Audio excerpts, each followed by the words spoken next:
President.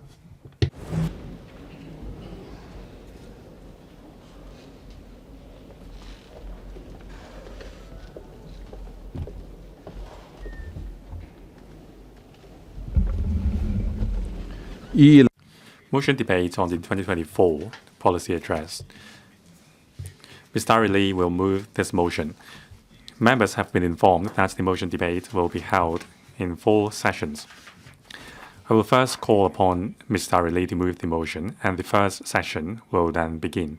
Each member may speak once in each session, subject to the total speaking time limit of 15 minutes for the 4 sessions. However, Ms. Starry LEE, as the motion mover, will have an additional 15 minutes of speaking time for moving the motion and making her reply. In each session, I will first call upon those members who wish to speak to do so. I remind members that their speeches in a debate session should be confined to the policy areas specified for that session, so that the public officers responsible for the policy areas concerned can respond to members' views in the relevant sessions. After members have spoken, if necessary, I will suspend the meeting for 10 minutes for public officers to prepare their responses. Only public officers may speak when the Council resumes. If public officers consider the suspension of meeting not necessary, I will call upon them to respond immediately after members have spoken. After public officers have responded, the debate session will come to a close. The total speaking time limits for public officers in the 4 debate sessions is 4 hours. After the conclusion of the 4 sessions, Ms. Starry LEE may reply. Lastly, members will vote on the motion. The debate on this motion will last for 3 days. I will adjourn the Council after the conclusion of the motion. I now call upon Dr. Starry LEE to speak and move the motion. Dr. Starry LEE. President, as the chairperson of the House Committee, I move that the motion that this Council thanks the Chief Executive for his address, as printed on the agenda, be passed. The title of this year's policy address is Reform for Enhancing Development and Building Our Future Together. It is the 3rd policy address delivered by the incumbent Chief Executive. It continues to follow through the 4 proposals put forward by President Xi in his important speech delivered on the 1st of July and implements the spirits of the 3rd plenary session of the 20th Central Committee to deepen reform comprehensively. The policy address sets out the Chief Executive's vision of continuous reform, his development objectives, and the key measures and performance indicators of the government. The policy address demonstrates the philosophy of embracing changes while staying principled, innovative, and flexible. It is a governance blueprint that aligns with national development and consolidates Hong Kong's inherent strengths by actively pursuing new industry models and new impetus for economic growth. In line with the government's results-oriented culture, this year's policy address includes 138 indicators, of which 72 are new. They are useful for legislators and the public in monitoring the progress and efficiency of the government's work. In accordance with the resolution of the 3rd plenary session of the 20th Central Committee, the policy address proposes powerful measures to consolidate and enhance Hong Kong's status as an international financial, shipping, and trade center, and to develop new quality productive forces tailored to local conditions. The 3rd plenary session proposed that technology is the primary productive force, talent is the primary resource, and innovation is the primary driving force. I'm pleased to see that the policy address echoes this direction.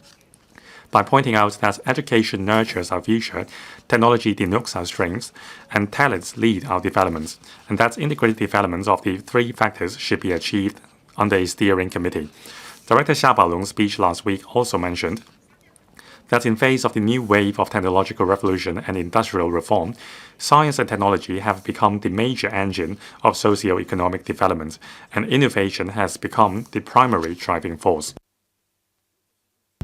I look forward to further policy measures to dovetail with the national policies, turning Hong Kong into an international R&D center and a hub for high-caliber talents and creating new room for growth. This year, numerous members' motions debated by this Council echoed the policy address and Director Xia's key proposals. For example, consolidating Hong Kong's status as an international shipping center, building Hong Kong into a multinational supply chain management center, promoting Hong Kong as an international education hub, empowering new quality productive forces with technology, developing low-altitude economy, developing Hong Kong into Asia's medical innovation hub, and making Hong Kong a hub for high-caliber talents from the world. I believe that the Chief Executive and his team have taken on board views put forward by members when formulating these policies. After the delivery of the policy address, directors of bureaus have had an in-depth exchange with members inside and outside LegCo. I urge members to continue to share their insights on how to steadily pursue reforms in the above areas so as to consolidate and give play to Hong Kong's unique advantages. The relationship between the executive authorities and the legislature is a key area in each year's motion of thanks debate. Under the principles of executive-led governance and patriots administering Hong Kong, executive authorities and the legislature enjoy a closer relationship this year. It demonstrates our shared passion in building a better Hong Kong in the spirit of camaraderie and positive interactions. Besides the regular CE's Q&A sessions and anti-chamber exchange sessions, numerous LegCo panels have conducted joint duty visits with policy bureaus to various mainland cities to learn about key developments in areas like cross-boundary medical cooperation, well-being design in public housing projects, smart traffic management, collaboration between industries and the R&D sector, drone delivery, large-scale land disposal, food safety monitoring, cityscape management, and promotion of patriotic education. Study reports have been submitted for the Bureau's consideration.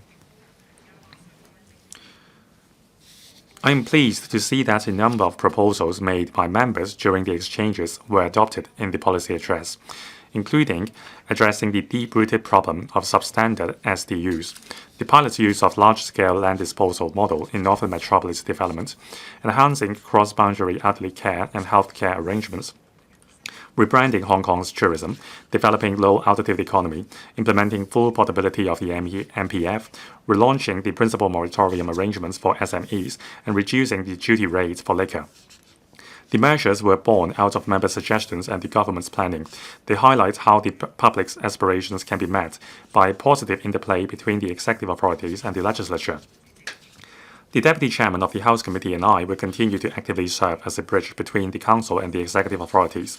Through regular meetings with the Chief Secretary for Administration after each House Committee meeting, we will maintain a close working relationship with the government.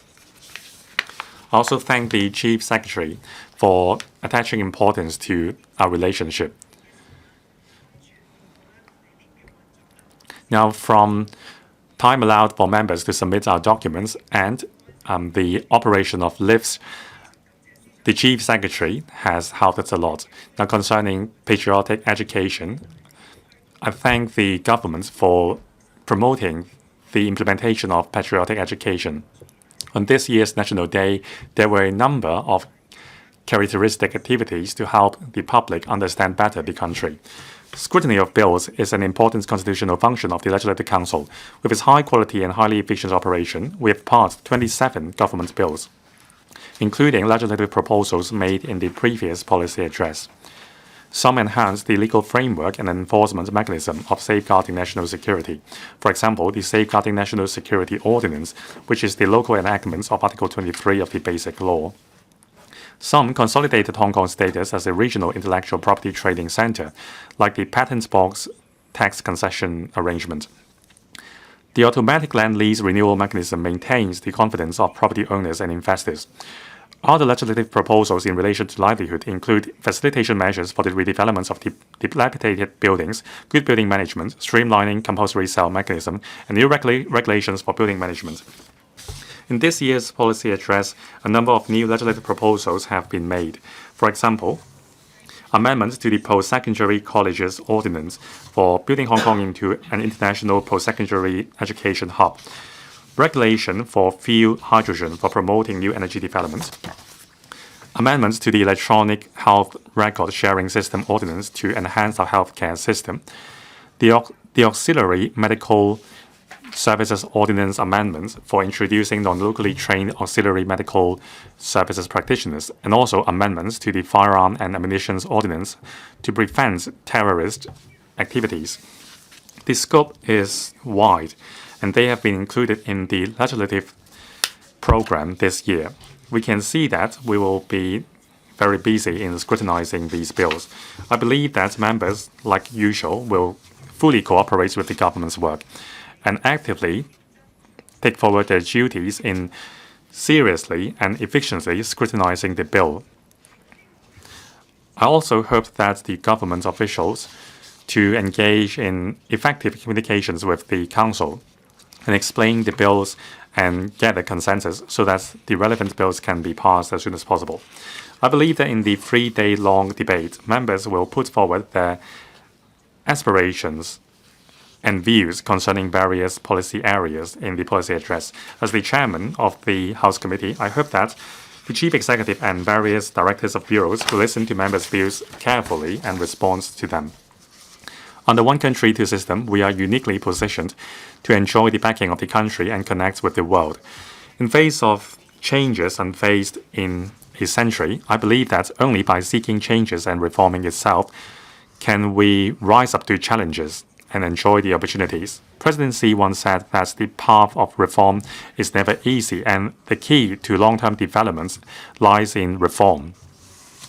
The policy address aligns with the President Xi's thought on seeking changes accurately, scientifically, and proactively.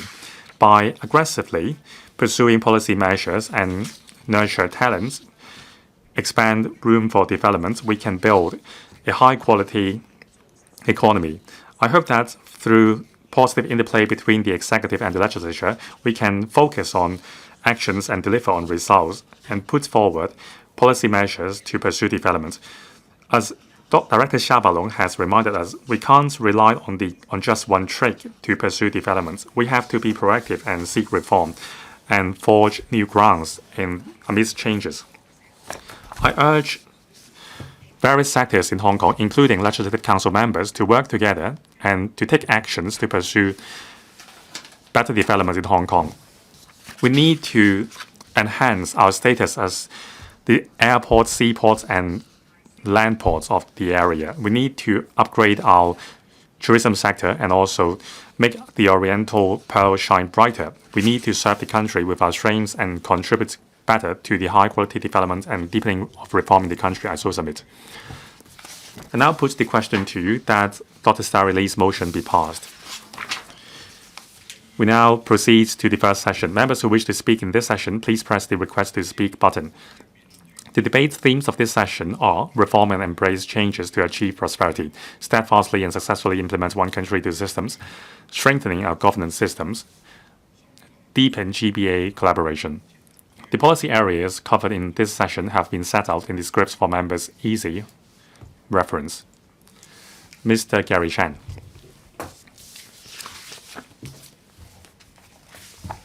Thank you, President. On behalf of the DAB, I support the policy address, and I thank the Chief Executive for his policy address.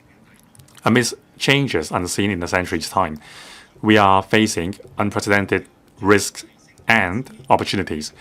We need to enhance our inherent growth momentum, and we need to deal with global changes. The presidential election results in the United States last week was final. Whether who becomes the next president, U.S. policies against China will not change.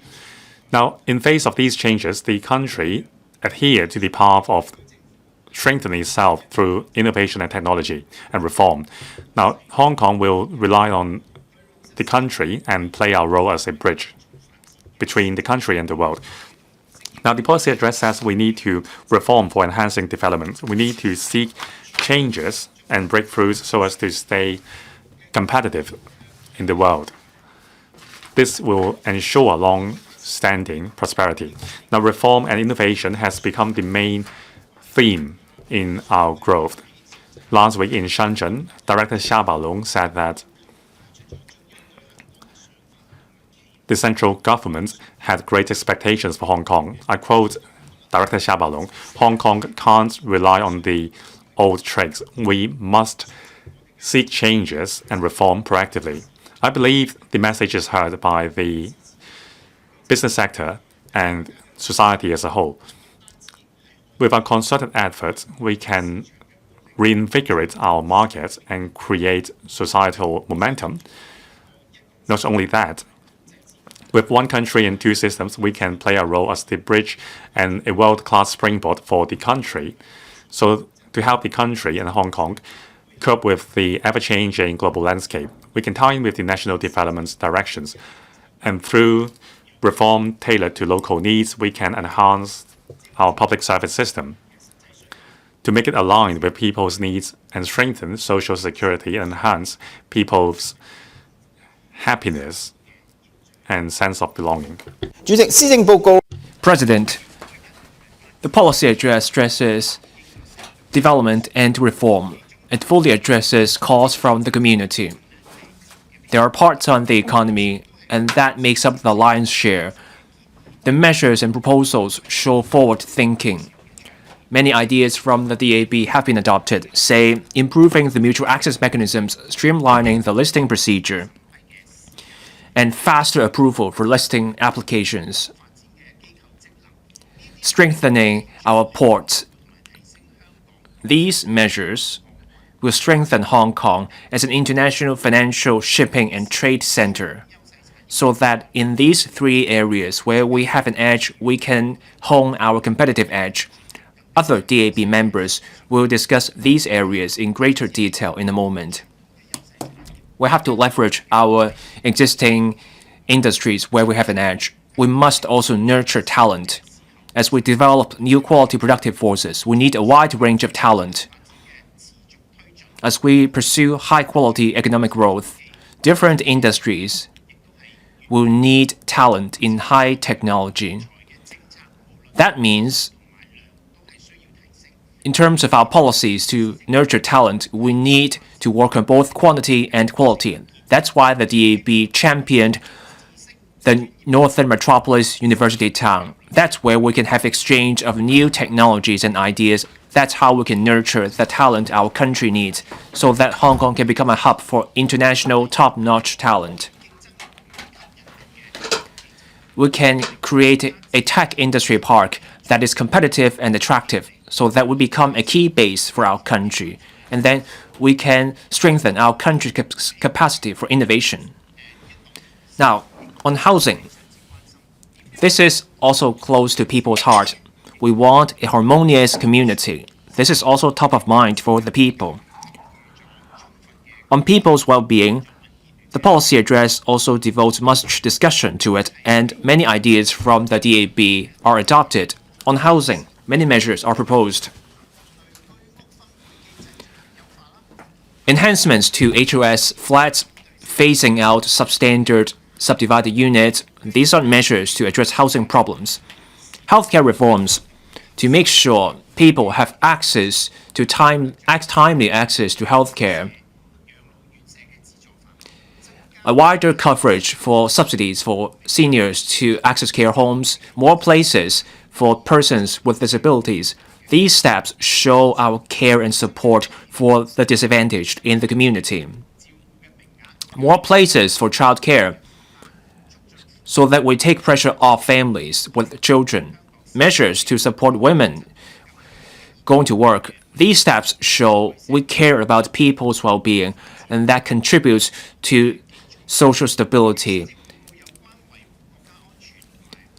On measures to safeguard national security and public order, under the leadership of Mr. Chris Tang, our Secretary for Security, law enforcement agencies keep up measures to keep our country safe and keep our society safe. I recognize their work. The police force installed closed-circuit television systems at crime black spots. That's a key step to prevent and fight crime, and that shows up public confidence in law and order. In April, this scheme was launched with CCTV cameras. Many crimes were detected, and they include murder, robberies, and wounding. CCTV systems work. So I hope the government can make installing such cameras a priority. At crime black spots, we should put cameras there. Let's also explore how we can get departments to work together so that we can link up the camera systems from the housing department, the FEHD, and also the LCSD, so that the police will get great support for fighting and preventing crime. The government has a plan to tighten control over the manufacture of guns and labeling of guns. That's the best way to prevent terrorist organization. Gun problems are a global problem. We have to tackle 3D printing as a way to make parts for guns. That's a major challenge for law enforcement. In 2022, 3D technology tools for making guns were seized. Guns were made through 3D printing in covert settings. That makes law enforcement tough. So in our legislative amendment, we need measures to respond to those challenges. Director Xia Baolong highlighted Hong Kong as a place with ports. Our prosperity rests on our port. That's why we must work on our port so that we have a great airport, seaport, and land port. Reform in this regard must start with energy. The PA this year focuses on Hong Kong as a green bunkering base and also the use of new energy transport, the use of new energy along with detailed measures. On new energy fuel, let's grab the first mover advantage. We should use green fuel in air transport and shipping. That will go a long way towards our effort to make ourselves a hub for such energy. And we can create a new industry chain so that we diversify our industries. At the upstream of new energy sectors, let's encourage market players to make good use of our research edge. At the downstream scene, let's nurture talent in new energy technologies.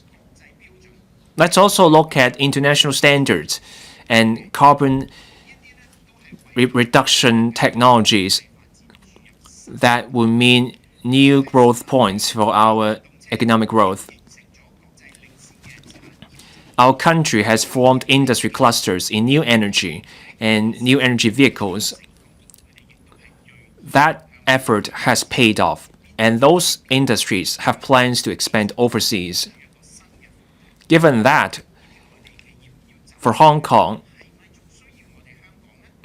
we have to wonder, are we still needed? Are our professional services needed for mainland firms seeking to go overseas? Let's seize the opportunities. Let's help these firms with financing and auditing. Let's also help these firms contact potential business partners. We are an international financial center. Can we try out their technology, their new product, so that we align these mainland firms with the global market? We can show these mainland products are competitive, they are practical, and these products can become attractive globally. And then Hong Kong can become a base to demonstrate these new energy products, and then we can help these firms tap the overseas market. Overall, the DAB believes this PA shows the government is aggressive, it's a capable government. The DAB will work with the government in embracing changes so that policy measures are delivered at different levels, and then we can drive Hong Kong forward. And people can share in the success of our development. As So Summit, I support the motion. Mr. Kenneth Lau.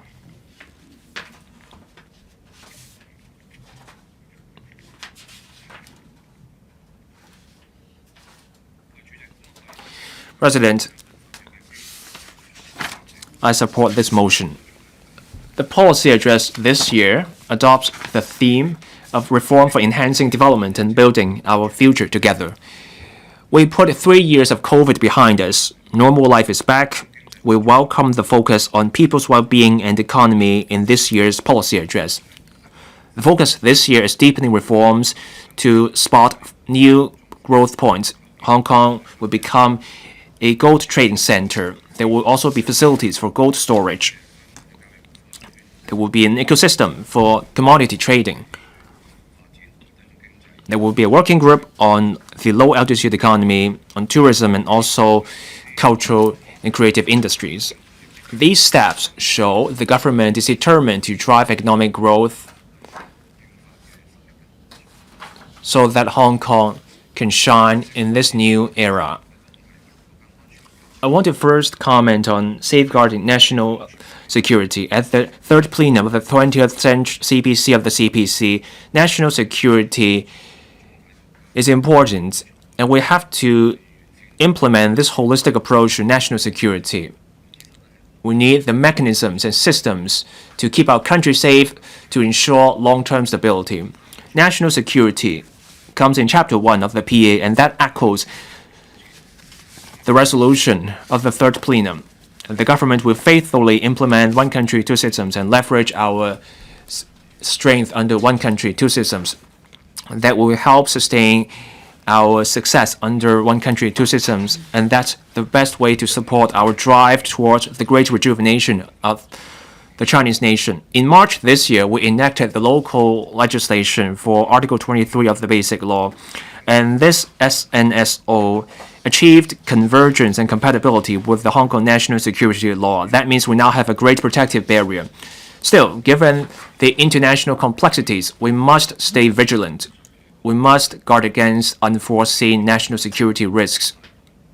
Let's get education right for the next generation. We need national security education. In April this year, the government set up the working group on patriotic education. That working group coordinates the work across government departments and NGOs in national education. This can shore up patriotism.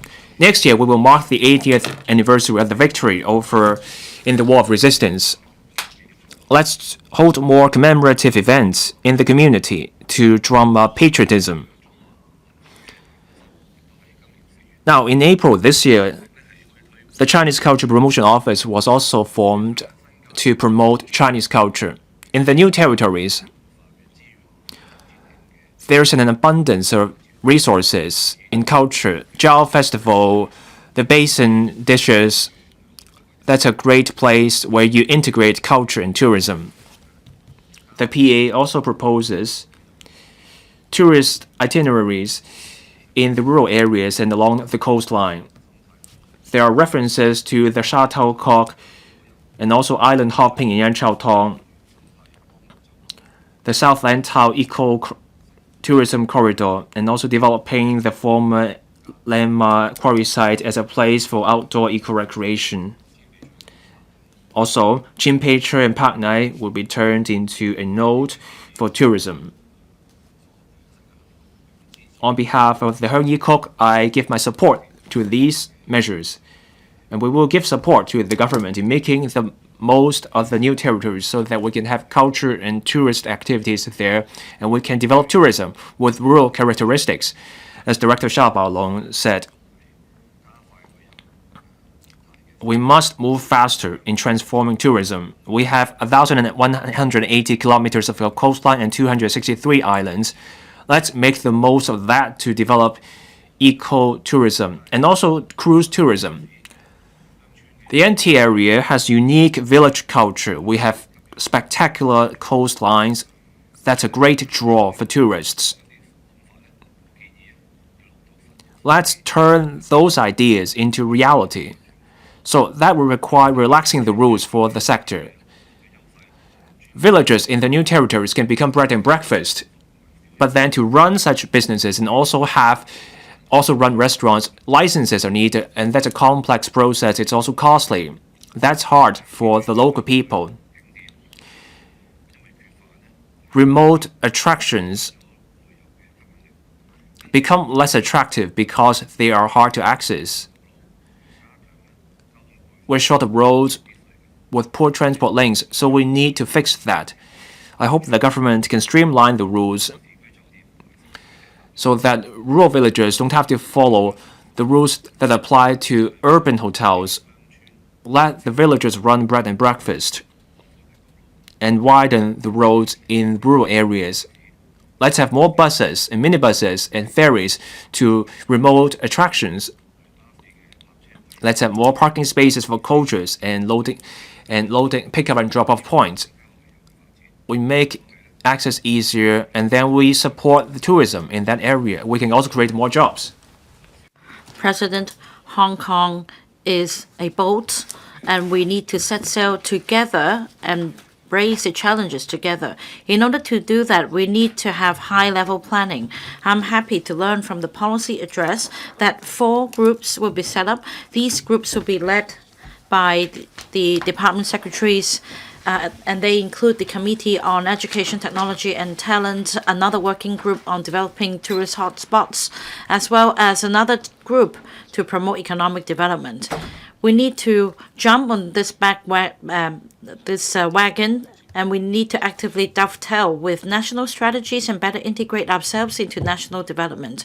Whilst contributing to our country's development, we need to promote local development as well. Mr. Xia said that today's world is not yesterday's world, and we should not continue to rely on existing advantages. We need to be proactive in embracing reforms, and we need to embrace challenges. Now, low-altitude economy presents a new opportunity for us. We need to quicken our pace. As I mentioned in this council before, Northern Metropolis would be the ideal location for developing low-altitude economy. For Yanqiaotong and Taiping Bay, they are rich in ecotourism resources, and the area has an open view and is ideal for developing low-altitude economy.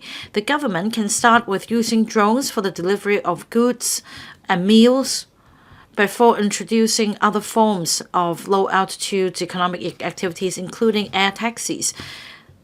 Collaboration can be promoted with other cities in the Greater Bay Area. Tourism is one of the 4 major pillars of our economy.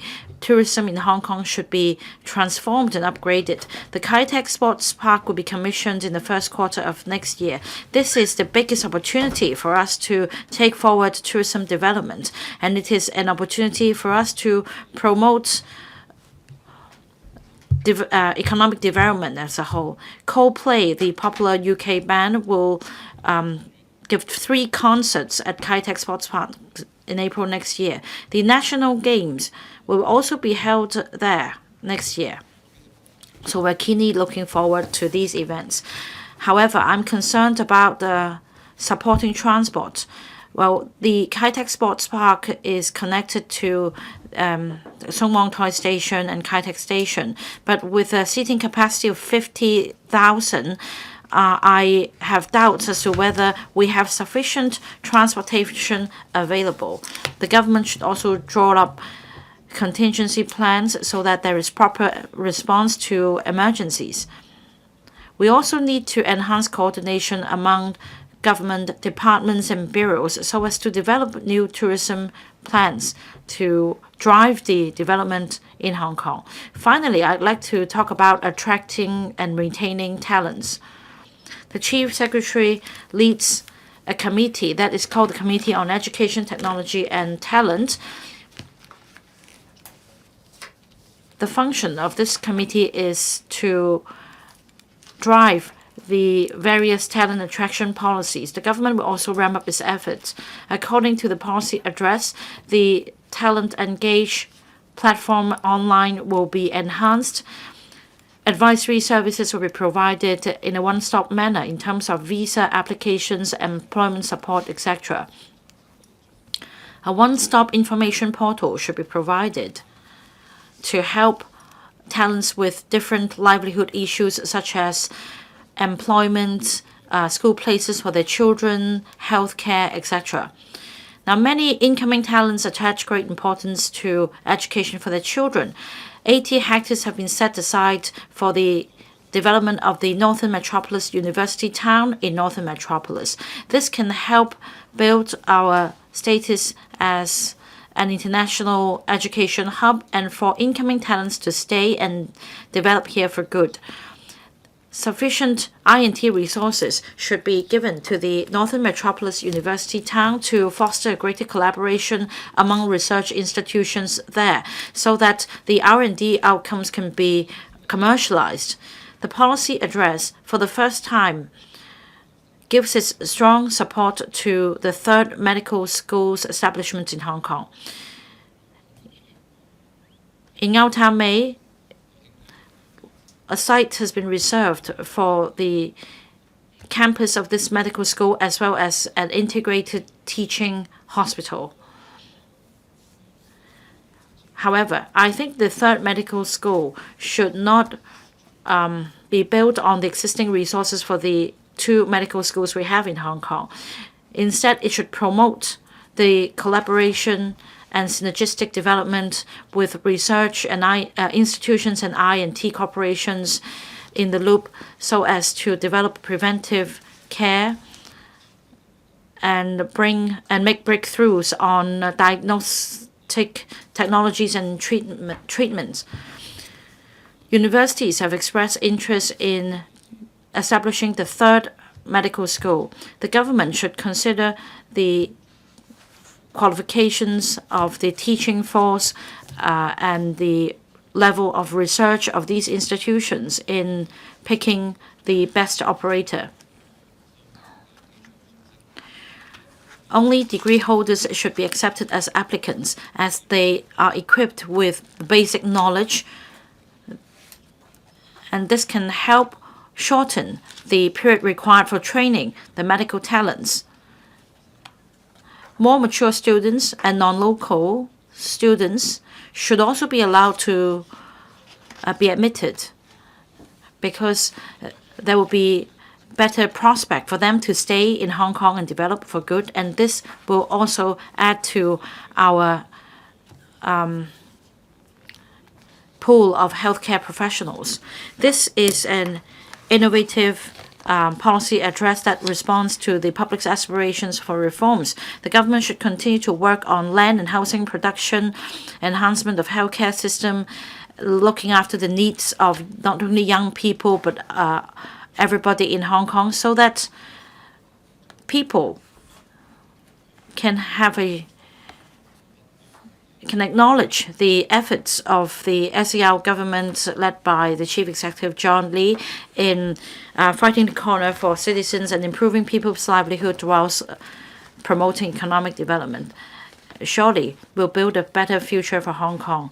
Now, on behalf of Hung Yee Kuk, I support Ms. Starry Lee's motion of thanks. I so submit. Ms. Carmen Can. Thank you, President. I speak in support of Ms. Starry Lee's motion. The Chief Executive has delivered the third policy address within his term. This is also the first policy address after enactment of Article 23 legislation. I'm a member of the Bills Committee, and I'm a witness to the collaboration between the executive and the legislature so that with a solid foundation, we can now proceed to reform for enhancing development and building our future together. The word reform has cropped up 41 times in this policy address. This is the focus of the policy address. It is also a response to the requirements as set out in the resolution endorsed by the third plenary session of the CPC Central Committee. I fully agree with the policies set out in the policy address. That is, according to the Chief Executive, we should rectify the shortcomings. We should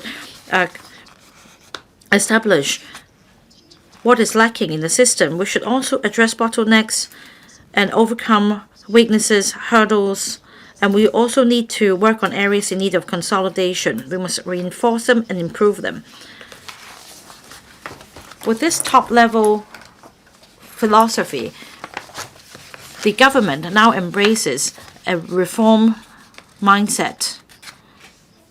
On the 8th of November, Mr. Xia Baolong delivered remarks at the Hong Kong Business Leaders Symposium 2024 that a joint effort should be made by all sectors of community so as to create a new space for development of Hong Kong.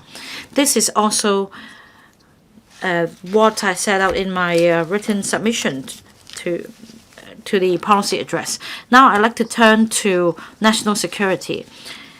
Now we have successfully enacted the Article 23 legislation.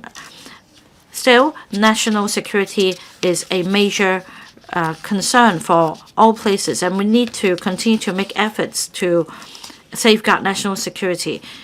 After I put forward my suggestion in 2022, I am happy to learn that the Security Bureau will be tabling a bill into this council on critical infrastructure. What is unique in Hong Kong is that the critical infrastructure facilities are by and large owned by private operators and not by the government. So enactment is necessary to ensure that these private operators shoulder their responsibility in safeguarding the security of the infrastructure and the systems. I hope that under the leadership of the government, there'll be a joint effort by the Digital Policy Office, the Security Bureau, as well as the ITI Bureau to help safeguard digital security in Hong Kong. Now, we are facing challenges unseen in a century, and there are more and more uncertainties. The solution is for us to enhance our strengths. Financial risk is something that we should not ignore. Now, my suggestion for the SAR government is that there should be different scenarios and different solutions to scenarios, and there should be drills to cope with the uncertainties and the emerging financial risks. On legislation, following the success of enactment to combat doxing, we should consider how we should give play to the extraterritorial effect of local legislation in order to combat acts and attacks that may be coming outside Hong Kong. Now, in terms of the enhancement of governance, I'm happy to see that a number of working groups and committees have been set up to improve the systems in general. The Chief Secretary will be leading a committee on education, technology, and talent. And I'm sure that this committee will help in building Hong Kong into an important international education hub. Now, there is also a working group on combating subdivided units. There is now a new policy called Basic Housing Unit. Minimum standards will be set, and I'm happy to learn that. For the government-wide mobilization, I understand that the government has also laid down relevant protocols. As for the next step, I look forward to an enhancement proposal on the principal accountability system so as to improve our system as a whole. I'd also like to speak on leveraging the strengths of the GBA to foster mutual capacity development. Well, it's been 5 years since the promulgation of the plan on GBA development. The GBA is a very strategic area in terms of global development. I'm happy to see that there are plans to take forward the developments in the Greater Bay Area, and more task forces will be set up to promote alignment of standards in the Greater Bay Area. The Hetao INT Cooperation Zone, as well as the Loop, will be developed.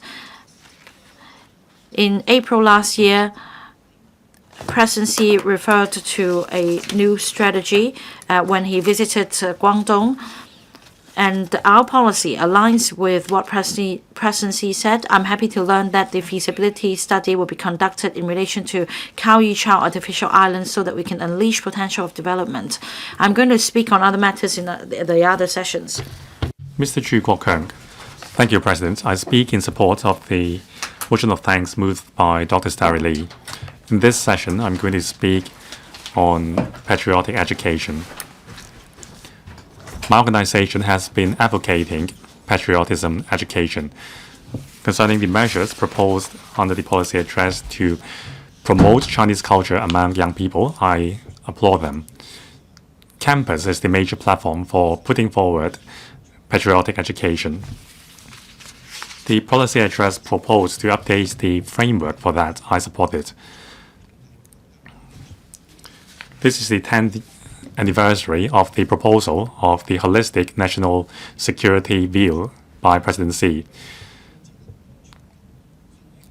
Biodiversity security, I&T security, and AI security have a much higher importance in national security views. We need to start young. We need to help young people to nurture a sense of national security since a young age. We have reformed the curriculum multiple times. The curriculum, the patriotic curriculum for secondary and primary schools have become sophisticated. However, the modules were implemented at different times. As a result, there is a lack of coordination and consistency. Sometimes they are out of date. For example, we have passed the Safeguarding National Security Ordinance this year and completed our work under Article 23. However, the curriculum hasn't been updated to cope with this latest development. So not only must we reform the framework of the curriculum, we must conduct a comprehensive review and consolidation of the curriculums of various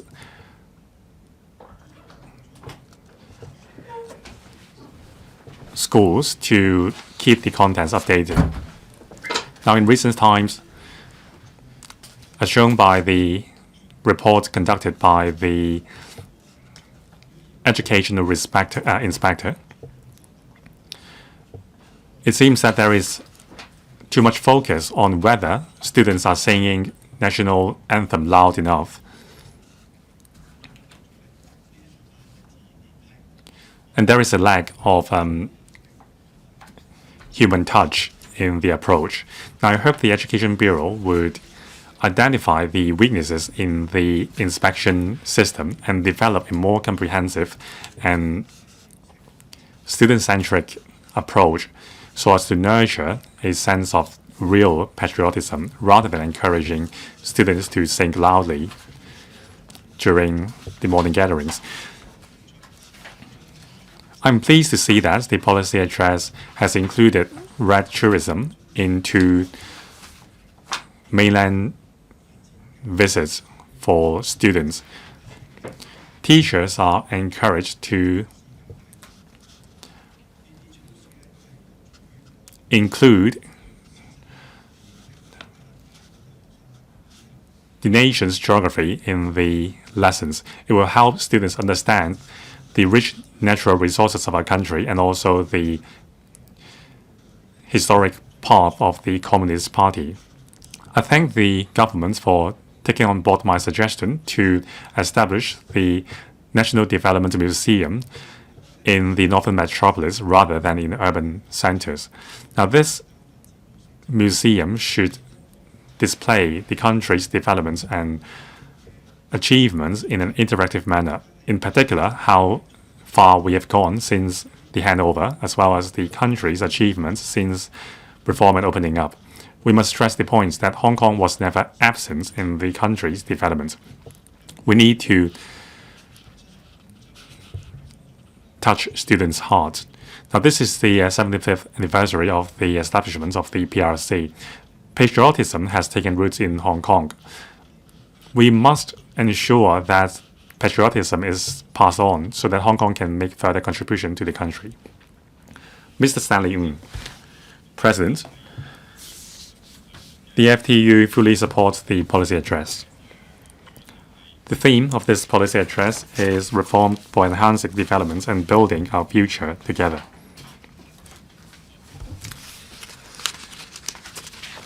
The Chief Executive principled the policy address on embracing changes while staying principled, innovative, and flexible, as well as maintaining our development momentum and self-renewal. Now, in early November, Director Xia Baolong held a meeting with the business sector in Shenzhen. He said that we must seek proactive changes. The idea of relying on just one trick is no longer up to date. Now, the policy address has taken on board many proposals made by FTU members. We applaud that the policy address continue to focus on people's aspiration. FTU members will speak on various policy areas. I will first talk about 3 points. First, reform. The policy address mentioned that we need to develop new quality productive forces tailored to local conditions. The FTU supports this. The second meeting of the 14th NPC meeting during the Jiangsu delegation meeting, President Xi mentioned that we need to firmly grasp the urgent task of new quality forces development and develop new quality productive forces tailored to local conditions. In face of latest wave of technological industrial reform and revolution, we must seize the opportunity to step up our efforts in promoting development of emerging enterprises and take a forward-looking approach in improving the modern industrial system. Now, for Hong Kong, local conditions means our geographical conditions as well as our status in the world. We enjoy the backing of the country and we are connected with the world. Naturally, we must participate in the great markets of the nations while facing the world. We must play our role as the core city in the GBA and help the mainland market stay connected with the overseas market. By overseas, it doesn't just mean the Western market, but the global market as a whole. The government has been promoting connections with the Middle East market, and also we are promoting Muslim economy. Now, 110 officials have visited Saudi Arabia and encourage investors to invest in Hong Kong. This is a good start. Now, the ETF tracing Hong Kong indices is going to be listed in Middle East. Now, on the 30th of October, when it was listed, the ETF became the largest ETF in the Middle East. Yesterday, the chief executive announced his visit to Peru for the APEC meeting.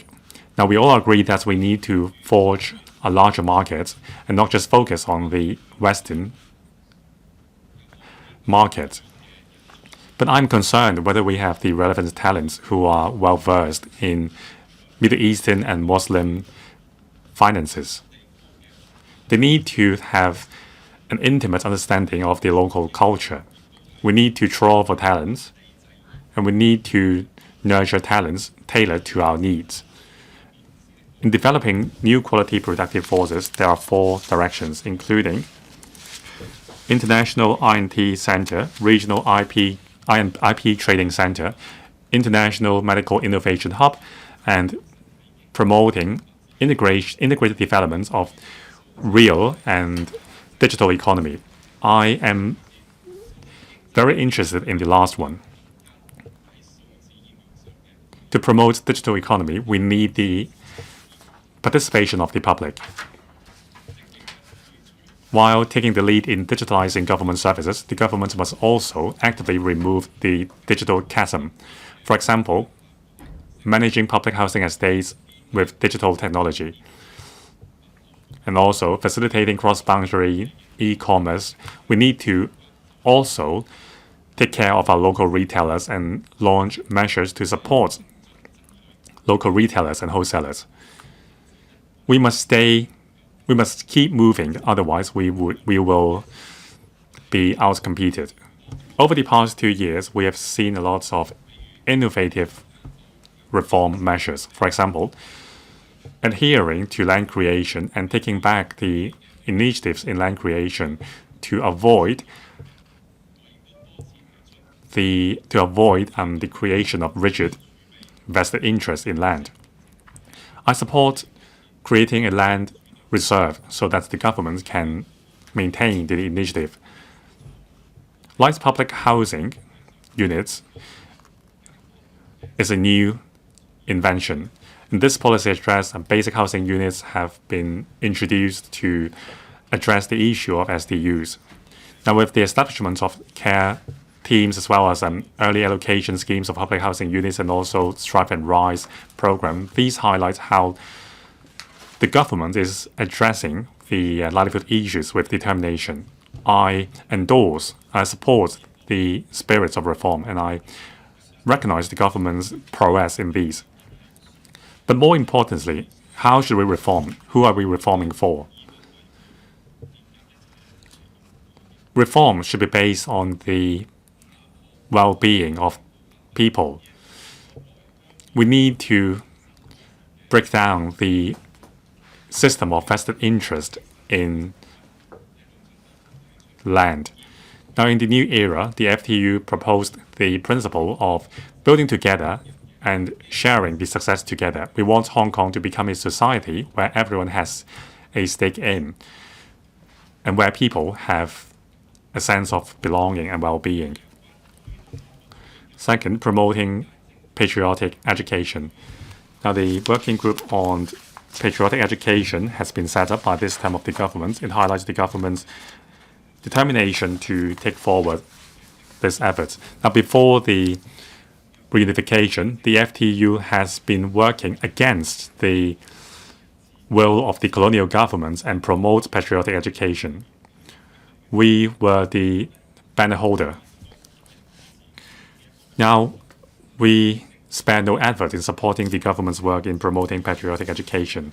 We hope the government will listen more to the frontline patriots in the difficulties in promoting patriotic education. We must also adopt a reform mindset. We can't focus too much on the formalities of patriotism. We must encourage different sectors to go creative and organize different activities to promote patriotism in a down-to-earth manner.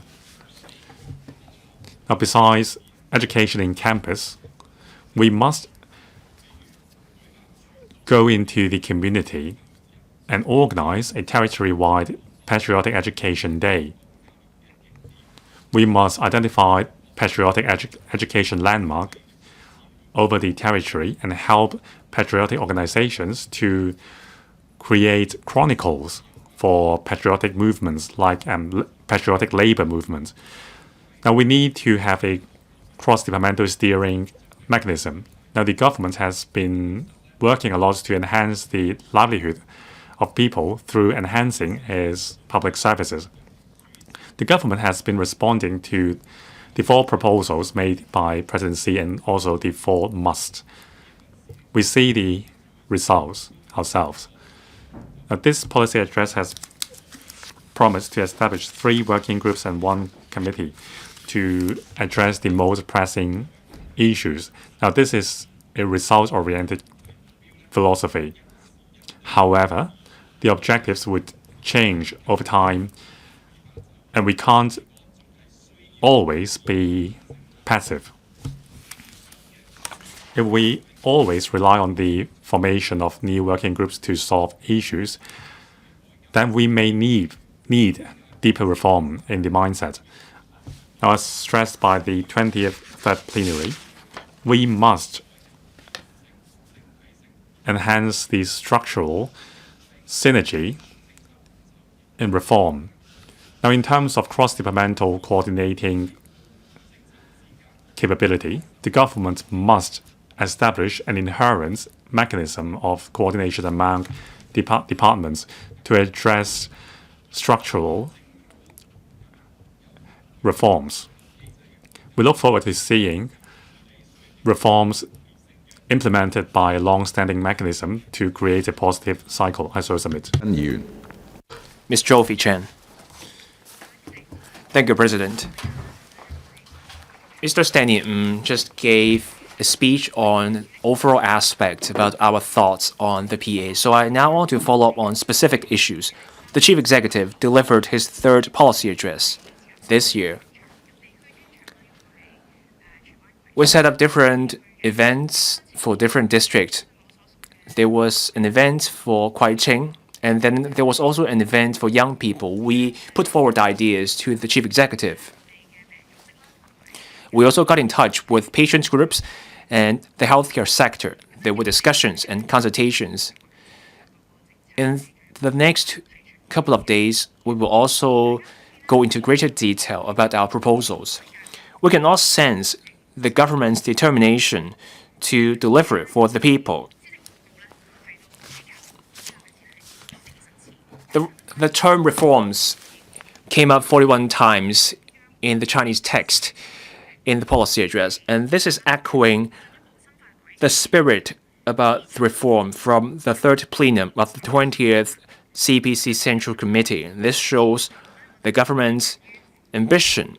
I also want to turn to the appendix of the policy address, because the PA this year updates us on how the government was doing on the key performance indicators from previous years, and there are details on why some KPIs weren't met. This year, we get 138 KPIs. This shows the government's determination and chutzpah in delivering for the people.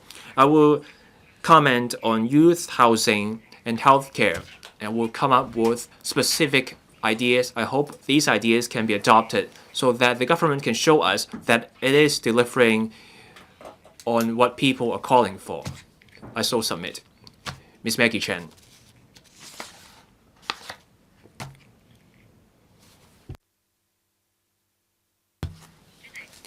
President,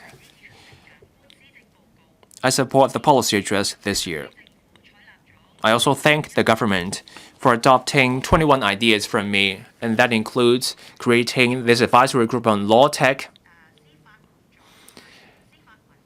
and also measures to enhance the efficiency in this service of judicial documents between the mainland and Hong Kong. I want to now dig deeper into national security education, patriotic education, and promoting Chinese culture. Now, on following national security laws and national security education, I have the following suggestions. First, there are anti-China politicians in the West. They are calling for some kind of reconciliation for NS cases. And just then, again, we've seen double standards, political interference in the case of Jimmy Lai. Western politicians are interfering with our judiciary, and they're intermeddling in China's internal affairs. We should follow Section 113 of the Safeguarding National Security Ordinance. We should adopt accessible and clear language as we tell everyone our country's constitution, one country, two systems, the basic law, the Hong Kong National Security Law, and the SNSO. We have to explain that we follow the rule of law. We enforce the law. The SCR government must work through its economic and trade offices and international outreach to tell international investors that we are a business environment that focuses on the rule of law. Our professional legal programs should adopt a more systematic approach to teaching the laws on keeping our country safe, and also along with the enforcement mechanisms. Such courses should be made mandatory. Now, my third idea, for owners' corporation and also school management committees and charitable bodies, we should offer guidelines on national security education. Let's also mobilize our women, and we should foster family values and norms. We should strengthen national identity and promote traditional Chinese culture. My fifth point is we must adapt in the form of decolonizing 23 pieces of local legislation to uphold the integrity of our country's constitution, on NS and promoting traditional Chinese culture. On the East River column, we have a list of 115 martyrs. There are such patriotic elements in the curriculum for kindergartens. Next year, we will mark the 80th anniversary of the victory of the War of Resistance. My ideas on these points have been adopted by the government. And now I have some ideas to share. First, let's keep up the work on patriotic education at kindergartens, primary and secondary schools. We should promote the finest of traditional Chinese culture. Let's also hold seminars on patriotism and Chinese history. We should promote book reading on this area. Let's have greater focus on the War of Resistance in the curriculum. And the CCPO should make a greater effort to promote traditional Chinese costumes and martial arts. Let's promote that in the community. We should do a territory-wide Chinese Costume Day and also Martial Arts Day. That's how we can build cultural confidence. Let's also work with mainland museums. We should have more exhibition, more collections from the mainland.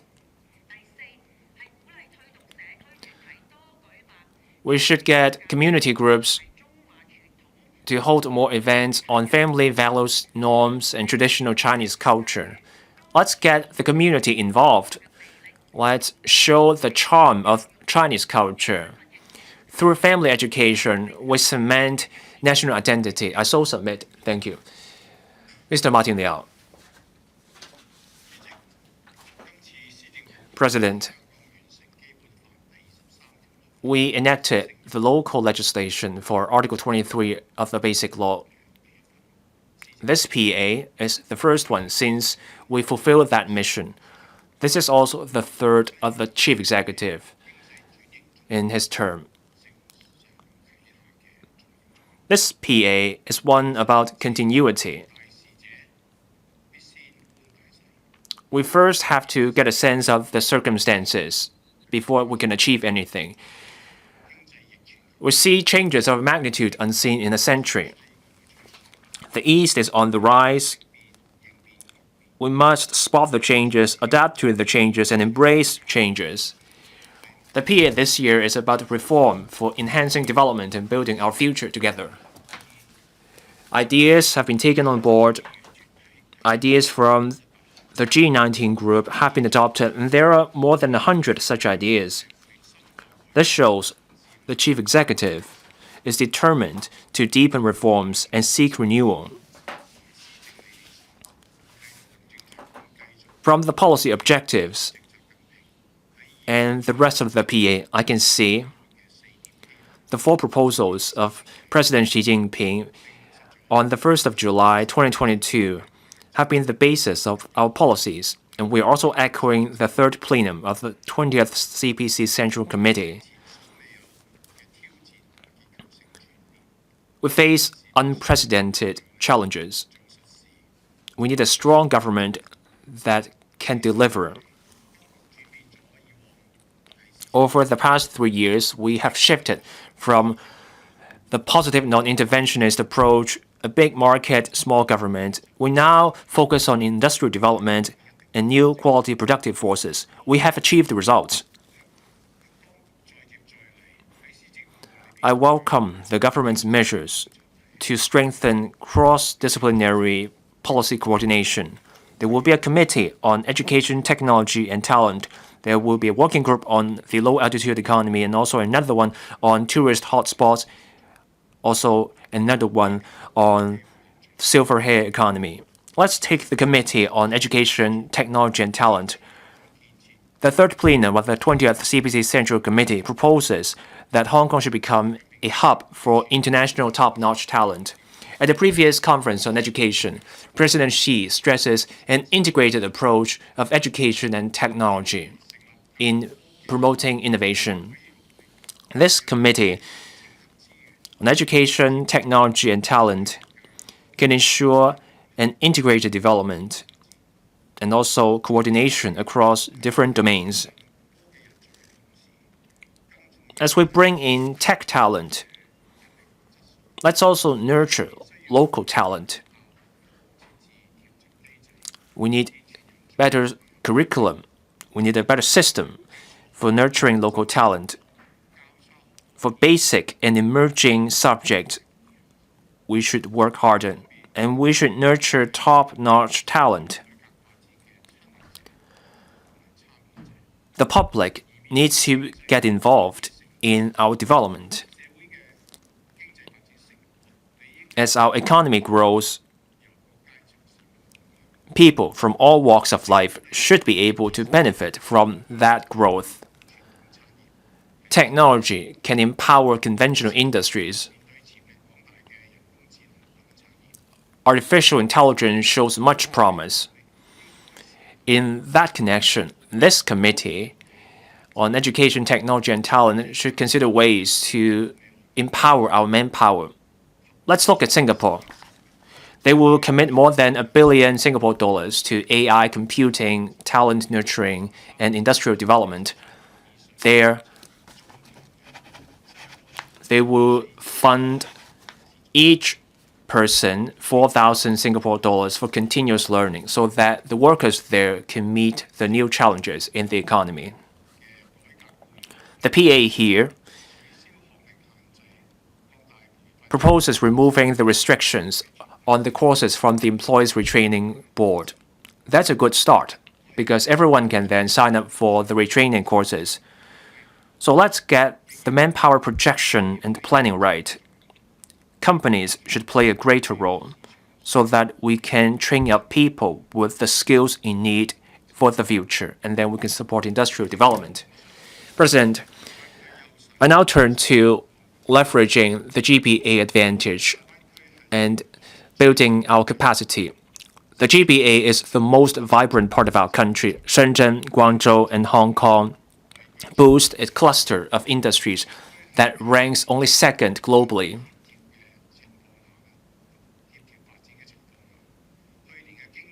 Last year, the GBA's economic output exceeded 14 trillion yuan, and that is on a par with advanced economies, and we are ahead of Australia and South Korea. In 2019, the outline development plan of the GBA was released. The GBA is now moving faster and entering a new stage. On building capacity, I welcome the PA's proposal to leverage the mainland's land resources and our airport. We have a logistics park in Dongguan, and also we have the fly via Zhuhai, Hong Kong.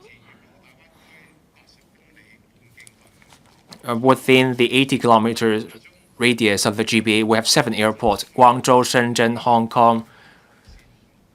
The flight networks overlap with each other. Competition is fierce. The airspace is complex in this area. I once argued that we must embrace the GBA as a whole. Let's ditch vicious competition. Look at London. There are 6 airports. They're in that 50-kilometer radius. Successful coordination of such airports is vital. In the UK, each airport has a unique role. Those airports work with each other. For us in the GBA, our airports need differential development. Each airport here needs its own role so that we complement each other in resources so that we can scale up and beef up our GBA flight market. The GBA is a frontier for innovation. I welcome the PA's new measures for the HSITP as a way for different measures. There are also other measures on augmented reality and healthcare. We need cross-boundary movement of samples and other elements so that we can move faster with innovation. Hong Kong has an edge in upstream research in INT and biomedicine.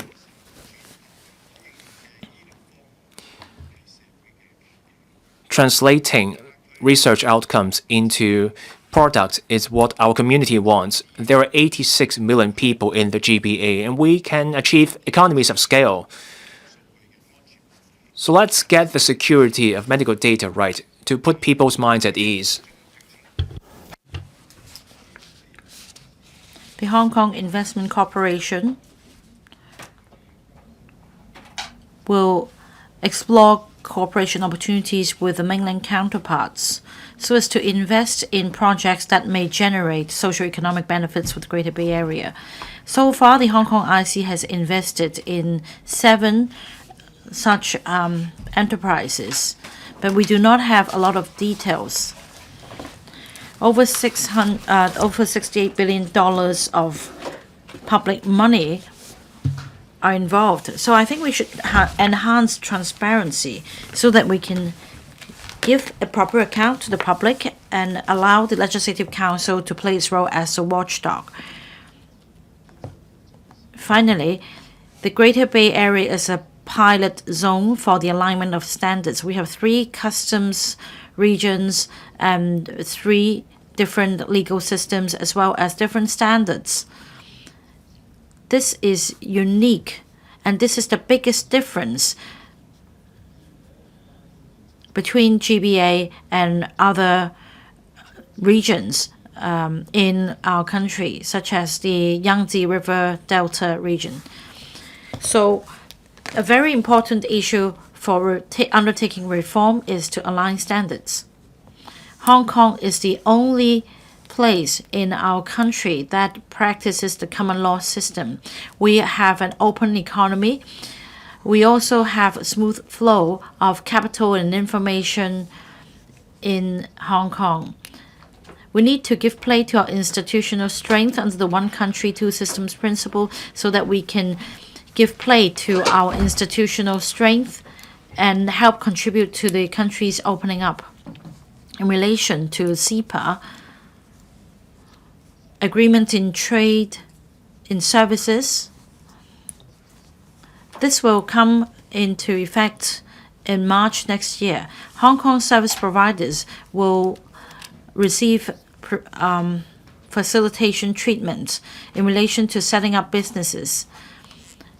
According to the Construction Manpower Projection Report, the labor shortage will go up to 40,000 by 2027.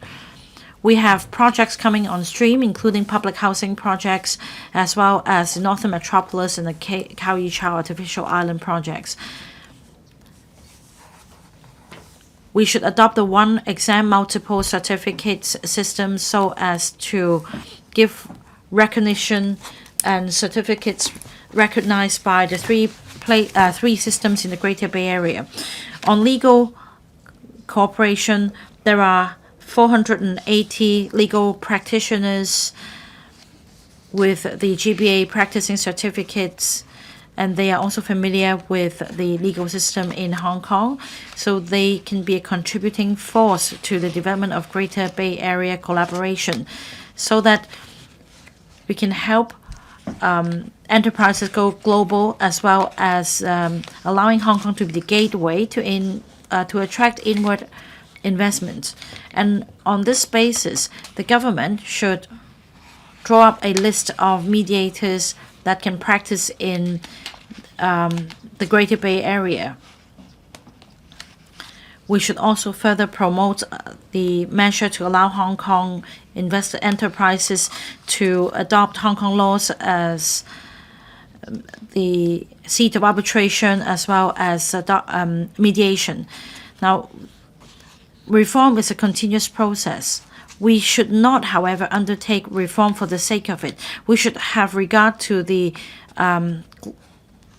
external environment and the local conditions. And in the process of reforms, inevitably, there will be problems and issues. The government should take the lead in mobilizing the whole community so that with a joint effort we'll be able to enhance economic development and improve people's livelihood. Ms. Nixie Lam. President, first of all, I'd like to thank the Chief Executive for heeding my views. For children below the age of 3, government employees will be able to get 3 days of childcare leave to take care of their toddlers. The government is the biggest employer in Hong Kong, and this policy can help foster a family-friendly environment for all employees in Hong Kong. According to the Chief Executive, we need to undertake reforms proactively and embrace challenges. For the civil service, I understand that they'll be digitizing the public services and roll out different measures to enhance the efficiency of the government. Now, Mr. Shah, in the symposium with business leaders, mentioned that the development is the mainstream for Hong Kong, and the government should streamline procedures so as to boost development and address long-standing problems and shortcomings. Very often we hear complaints from the business sector that often they need to undergo cumbersome procedures just to hand in an application. And then the same set of documents may be passed from one department to another, and the process is very cumbersome. In the mainland, they have put in place this concept of one-stop service. That is, the government will inform the public and enterprises the time frame needed for processing one application. This is done in a bid to enhance efficiency of the government, and they also spelled out clear requirements on how long an application will take for it to be processed. And there are also KPIs to track the performance. The system will automatically flag the issues so that there is transparency in the whole application process to enhance efficiency. The government should also work on this area as it is promoting digitization of public services. Instead of installing a dozen apps on the mobile phone, a member of the public can just make use of one app in order to access different government services. They can also inquire about the progress of applications. Measures relating to protecting personal data privacy and data security should be put in place to ensure that there is adequate protection as we go paperless. We should also enhance the digital literacy among the general public and the business sector so that all applicants can leverage on this app as a platform for accessing public services. This can help address current problems. This can also foster greater collaboration with the business sector so that we can make a joint effort to build a better future for Hong Kong, and that we can further enhance the efficiency of government services. Mr. Kenneth Lau. Thank you, President. The policy address this year is an echo to the third plenary session of the 20th CPC Central Committee. It has demonstrated the government's resolve to undertake reform. It also meets the aspiration of the young people. Now, I'd like to speak on these matters. Our young people in Hong Kong in this new era should learn more about the history of our country so that they take concrete actions to show that they are patriots. I'm happy to learn that the government has heeded my views and incorporated them in the policy address. There are more measures to promote patriotic education, including the Love Our Home, Treasure Our Country 3.0 and other activities to commemorate the victory of the anniversary of the 80th anniversary of the victory of war of resistance next year. But in order to love our country and treasure our home, we should do more. Apart from cultivating this patriotic sentiment among the community, we should also make sure that patriotic education exists in every area of society, especially for our young people. We need to instill in young people the correct values and it is necessary for them to learn about our country, including the history and the sentiment of our country. Apart from the exhibition to showcase the achievement of our country, and other museums that exhibits and enhance the public's knowledge on our country, the youth groups should also join this base on enhancing national education, and we should also make an all-out effort to enhance patriotic education among young people in Hong Kong. Patriotic education is all about our people, so we need to enhance our soft power for young people to learn more about our culture, so that the values and cultures of our country are internalized and that young people can have a sense of belonging to our country. We should add patriotic elements in the education curricula. The government should also organize more activities including exchange tours with a patriotic element, such as diplomatic relations, military, and other activities based on aerospace activities. I understand that some youth organizations will be organizing some exchange tours or visit soldiers stationed near the China-Russian boundary in order this winter. This can help turn our young people into patriots. I hope that we can help them enhance a sense of belonging to our country. I so submit. Mr. Chen Yong. Thank you, President. I'd also like to thank other government officials. On the whole, the DAB will say this about the policy address.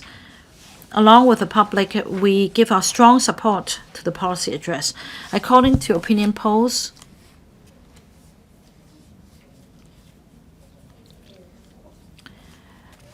the government and principal officials under the leadership of John Lee as chief executive has shown determination to take forward reforms, and that we form a united front to promote development and undertake reforms. I really appreciate that. According to the third plenary session, our country has entered into a new phase of reform, and there are some 300 reform measures in the resolution that demonstrate that our country is further deepening the reform to take forward high-quality development. There are measures relating to Hong Kong. At the start of the opening up and reform of our country, Hong Kong was the platform, and we entered into a new era of development. Likewise, in this day and age, we can also grasp these opportunities and contribute to our country's development. Now, Mr. Xia Baolong visited Shenzhen and put in some encouraging remarks for business leaders in Hong Kong. I'd say that what he said echoes what is set out in the policy address, and that we should make a joint effort to promote development. For example, we should give our unwavering support to protect our country. We need to tell the good stories of Hong Kong to the world. That means we should instill confidence in the global community so that they have confidence in Hong Kong, whereas there are conflicts going on in other places in the world. We have stability, and that we have potential in the Greater Bay Area. We should also base our businesses in Hong Kong. This is a place where your business will prosper. We should also consolidate our strengths. Now, our strengths lies in our position as an international trade, shipping, and financial centers. But on top of that, under the principle of one country, two systems, we should continue to develop Hong Kong into an international I&T center, and that we should continue to improve our systems and integrate into the development of the Greater Bay Area. These are our institutional advantages and development opportunities. So we support the theme of the policy address, that is reform for enhancing development and building our future together. I think this is a response to the third plenary session of the 20th CPC Central Committee, and the government is carrying this primary responsibility. Now, for the politicians, business leaders, and all members of the community, we're all on the same boat. We are all participants. We're not bystanders. We should contribute what we have in order to fulfill what is set out in the policy address. There are blueprints published already, but there are also other initiatives. This is a blueprint for us. On a monthly, weekly, or yearly basis, we can gauge our results and see whether we are benefiting the public. Recently, we have seen a lot of patronage to our catering sectors, and we have been receiving a lot of visitors across the border on holidays. So this is very good. Now, on patriotic education, we are teaching our young people to love Hong Kong, love the community and the country. We would like to add two more. That is, love yourselves and love your family. This is the core essence of the Chinese culture. We must treasure our home. If we treasure our home, we will be willing to invest more in Hong Kong, and the atmosphere would improve. There would be a welcoming atmosphere for visitors and foreign investors. Patriotic education is also an important vessel for the inheritance of the Chinese culture. We want to take a step more for Hong Kong because this is our roots, this is our home. So in terms of celebration for the 75th anniversary of the birth of New China, there was a series of events celebrating the country's achievements while attracting overseas Chinese and fellow Chinese from the country to gather in Hong Kong. They feel that we share the same blood and root. Also, the activities were endorsed and applauded by government officials in the mainland, even in the central government.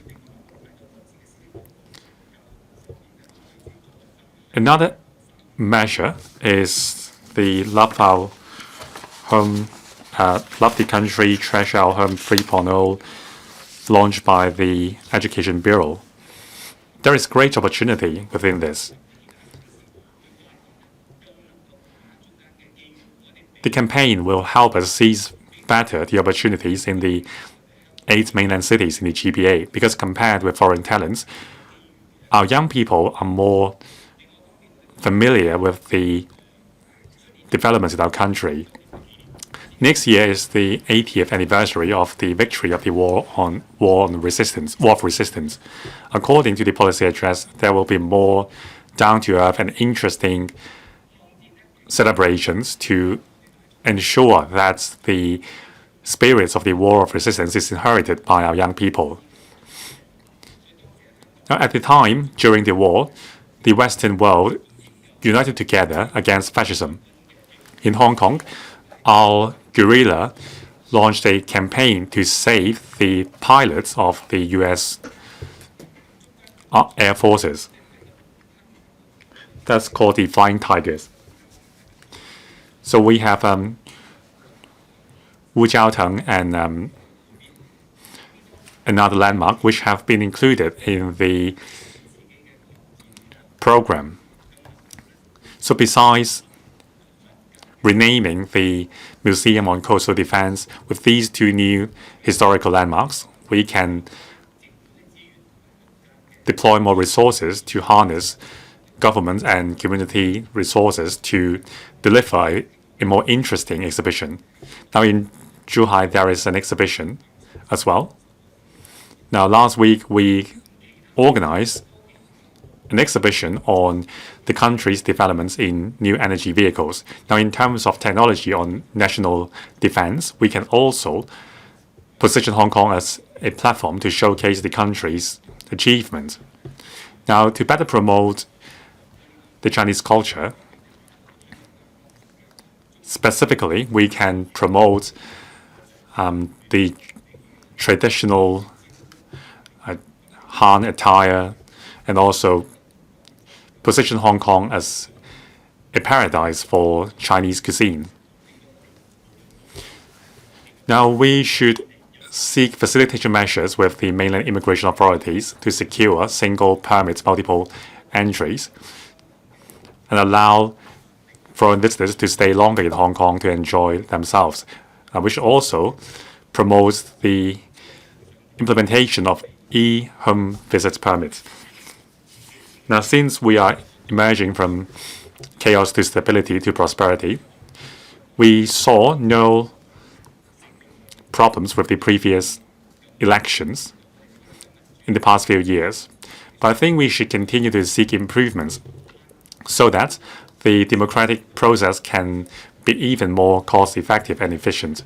Now, I think the Secretary for Constitutional and Mainland Affairs will work hard to ensure that next year's logical general election will demonstrate the principle of reform. Thank you. Mr. Ma Fung Kwok. President,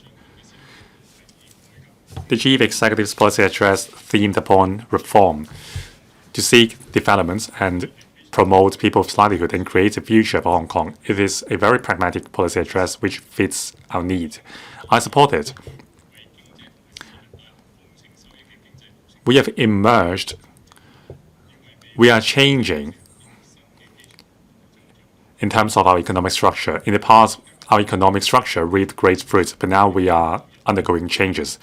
Changes and reforms were often seen in past dynasties. For example, in Qin Dynasty, in the North Song Dynasty, and more recently, towards the end of the Qing Dynasty, there was the revolutions and reforms initiated by Kanye Wei and other scholars. That is the 1898 reform. Now, failure of reform would lead to hardship, and there were a lot of reasons why some reforms failed. Sometimes the reasons were that they were too out of touch of real situations and also lack of support from the general public and also the corruption. Now, Zhang Xuyi in the Ming Dynasty, during the time, there was a skewed taxation system and distribution of wealth was uneven. Now, this year, we have $100 billion large deficits, and there are still 5 months to go. Some people ask how we are going to deal with this deficit. Now, by next year's end, the reserve would dwindle to $600 billion. Some say that maybe we have to cut wages for civil servants. Now, the growth is among the lowest in the past few terms of government. Now, President Xi, when he visited the southern part of China, discussed how Hong Kong can deepen reform, and Director Xia Balong also engaged in such a discussion with Hong Kong businessmen. Now we are entering a phase of adjustments.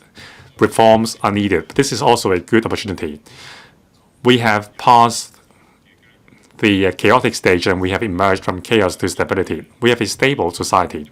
Those who are remaining in Hong Kong are those who see Hong Kong as their home, and they are willing to stick with Hong Kong through thick and thin.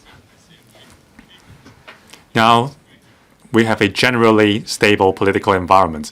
The country is undergoing economic and political reform as well, but compared with the past. Actually, reform is constant in the country. The country has been gradually reforming itself to meet people's needs, and we are rising as a major world power. Now, the third plenum resolution endorsed the decision to deepen comprehensive reform to promote Chinese modernization. This is the blueprint for future development of the country. We need to integrate with the national development. If we are to do that, we must understand the spirit of the resolution completely and we must find our own positioning in terms of the country's development blueprint. I'm fully confident that by fully integrating into the national development blueprint and give play to the one country, two systems advantages and stick to the policy addresses direction, we can reach new heights. Now, there must be greater integration between resources and people on both sides. We have been governed by the colonial governments for a long time. We were an independent city, and we relied only on ourselves. Some people think that there was a family but not a country for Hong Kong people. There was a lack of patriotism.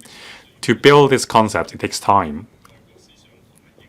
It takes time for patriotism to take root and for national identity to take root in people's heart. We need to educate the youth. Hong Kong and the mainland share the same root, and we have inseparable historical roots with the mainland. Before and after the reunification, we share a close relationship with the mainland.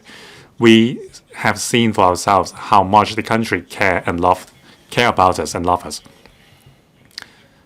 Patriotic education is key to better integration. In terms of enhancing patriotism among Hong Kong people, we have to take several measures.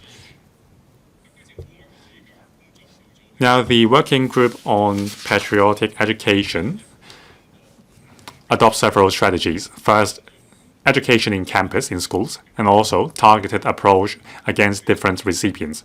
I agree with both strategies. Chinese history was not a compulsory subject in secondary school for a certain period of time. Now, when I was in secondary school, I learned about the reforms I mentioned back in secondary school. By learning about history, we can know about the present. Now, many reforms have taken heed to previous failed reforms.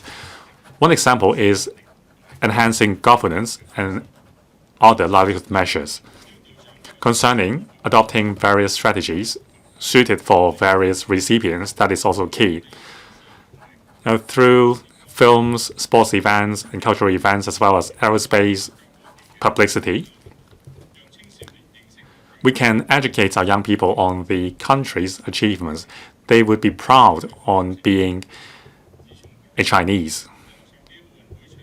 Now, since the first gold medal won by the country in the San Francisco Olympic, we have been paying more attention to our country's achievements in the global sports stage.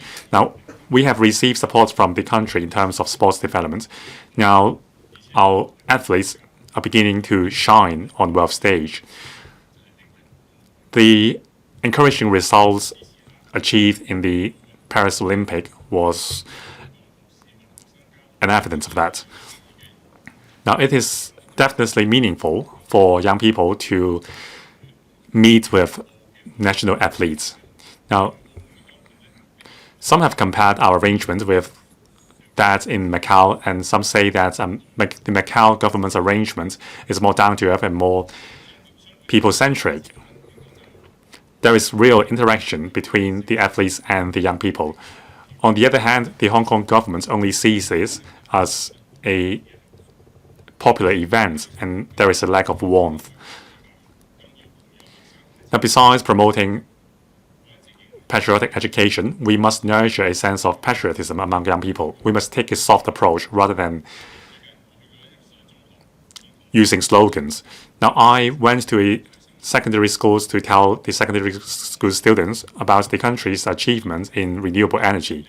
I shared my own experience with them. In the session, students understood more about the country's achievements in environmental protection in recent years. I think that was very well received among the young people.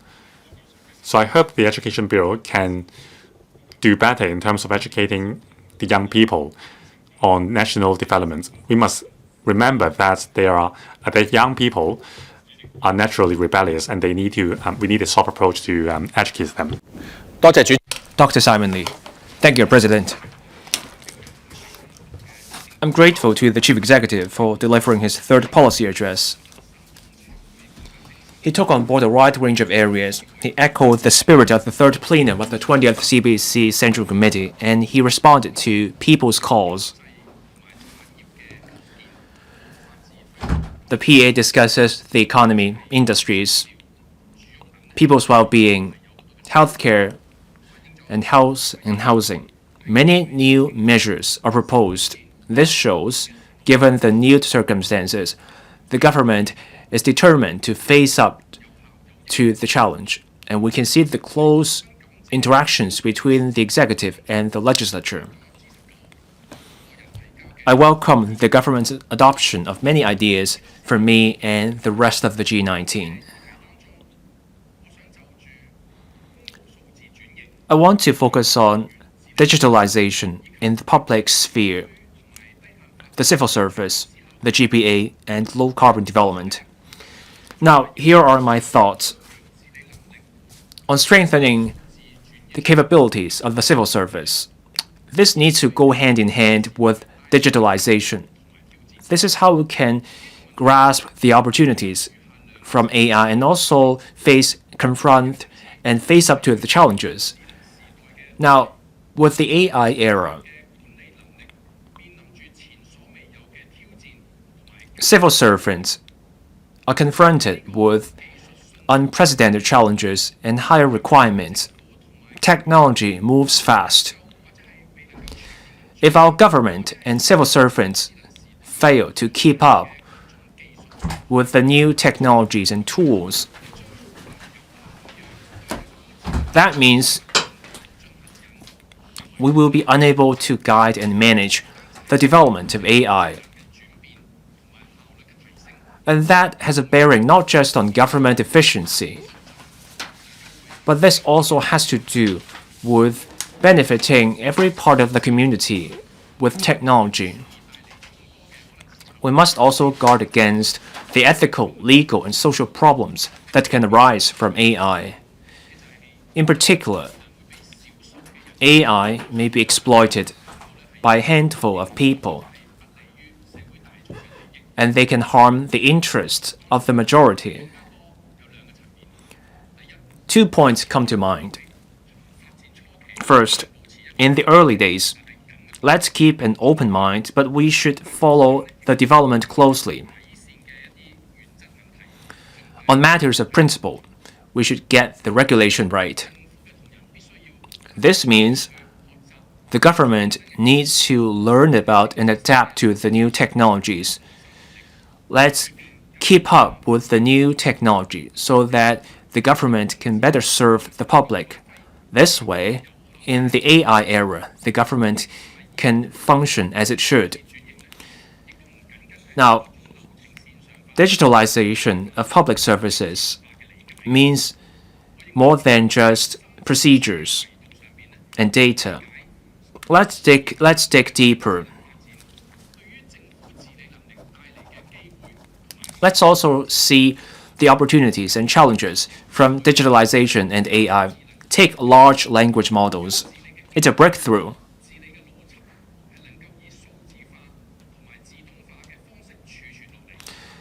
We can store data from management, and that becomes the basis and a tool for governance.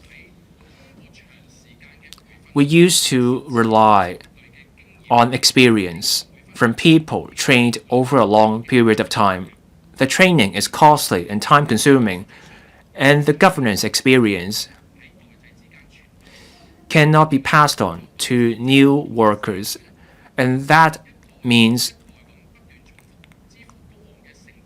we have to keep paying the high training cost without being able to pass on the experience. Here, AI brings new opportunities and possibilities.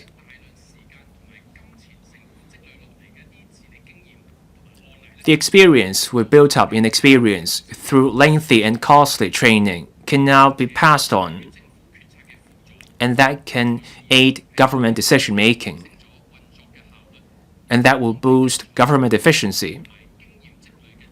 That will mean lower training costs and faster training in the future. So digitalization of public services should be more than just about moving things online, making greater use of data, or the use of generative AI to draft documents. Instead, we need a complete rethinking. Given the onslaught of AI, how can we turn our government into something that can face up to the new challenges? How do we recalibrate our thinking to drive the changes needed in the AI era?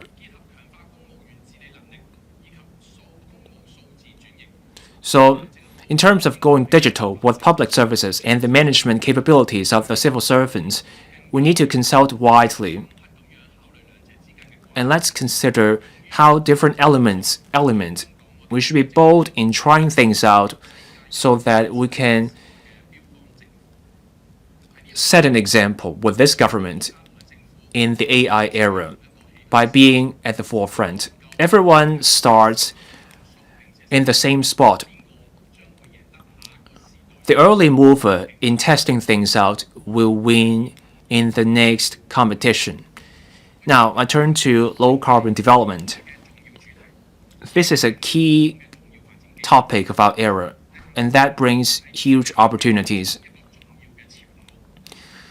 Going low-carbon is a global trend, and this is particularly significant for Hong Kong. It's not just a green issue, it's also about our development. Demand for new energy will simply be growing. Going low carbon means we need low carbon, green, and smart energy supply systems. With that system in place, we can meet the demand for energy in the smart era. That's why going low carbon matters so much for Hong Kong. Hong Kong has unique strengths in going low carbon. We are an international financial center. We can have green, low carbon incentive systems for low carbon development.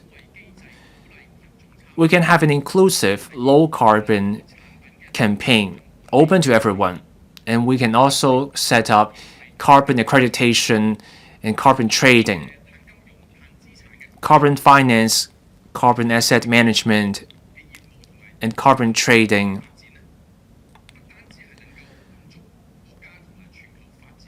Will help us meet not just national but global needs. We will also be able to diversify our industries. Going low carbon may even be our signature industry. Let's look at our industries.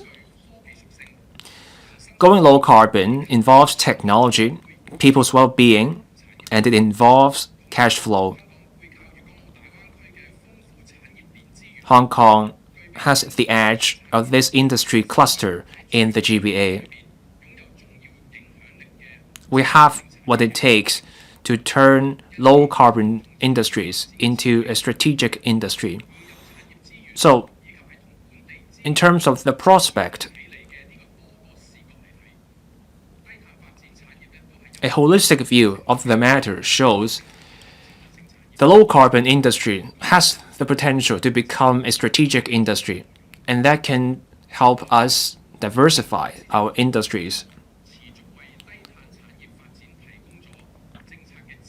I welcome the policy directions for low-carbon industries in the policy address.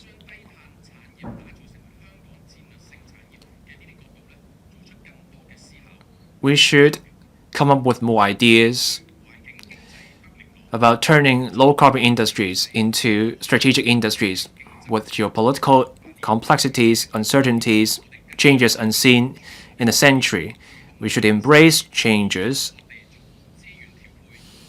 Let's allocate our resources right, tailored our strategies to the times and local conditions so that Hong Kong can play its role as a super connected, super value adder. leverage the GBA advantage. Let's build up our capacity to step up top-level design and steer. The chief executive set up a steering group on integration into national development. That group fosters integration into national development. With unfavorable external conditions, we cannot just think in terms of city versus city. Let's think of it as clusters of city going against one another. So we should bring cities and industries together, and that covers industries and also advanced manufacturing as well as advanced service sectors.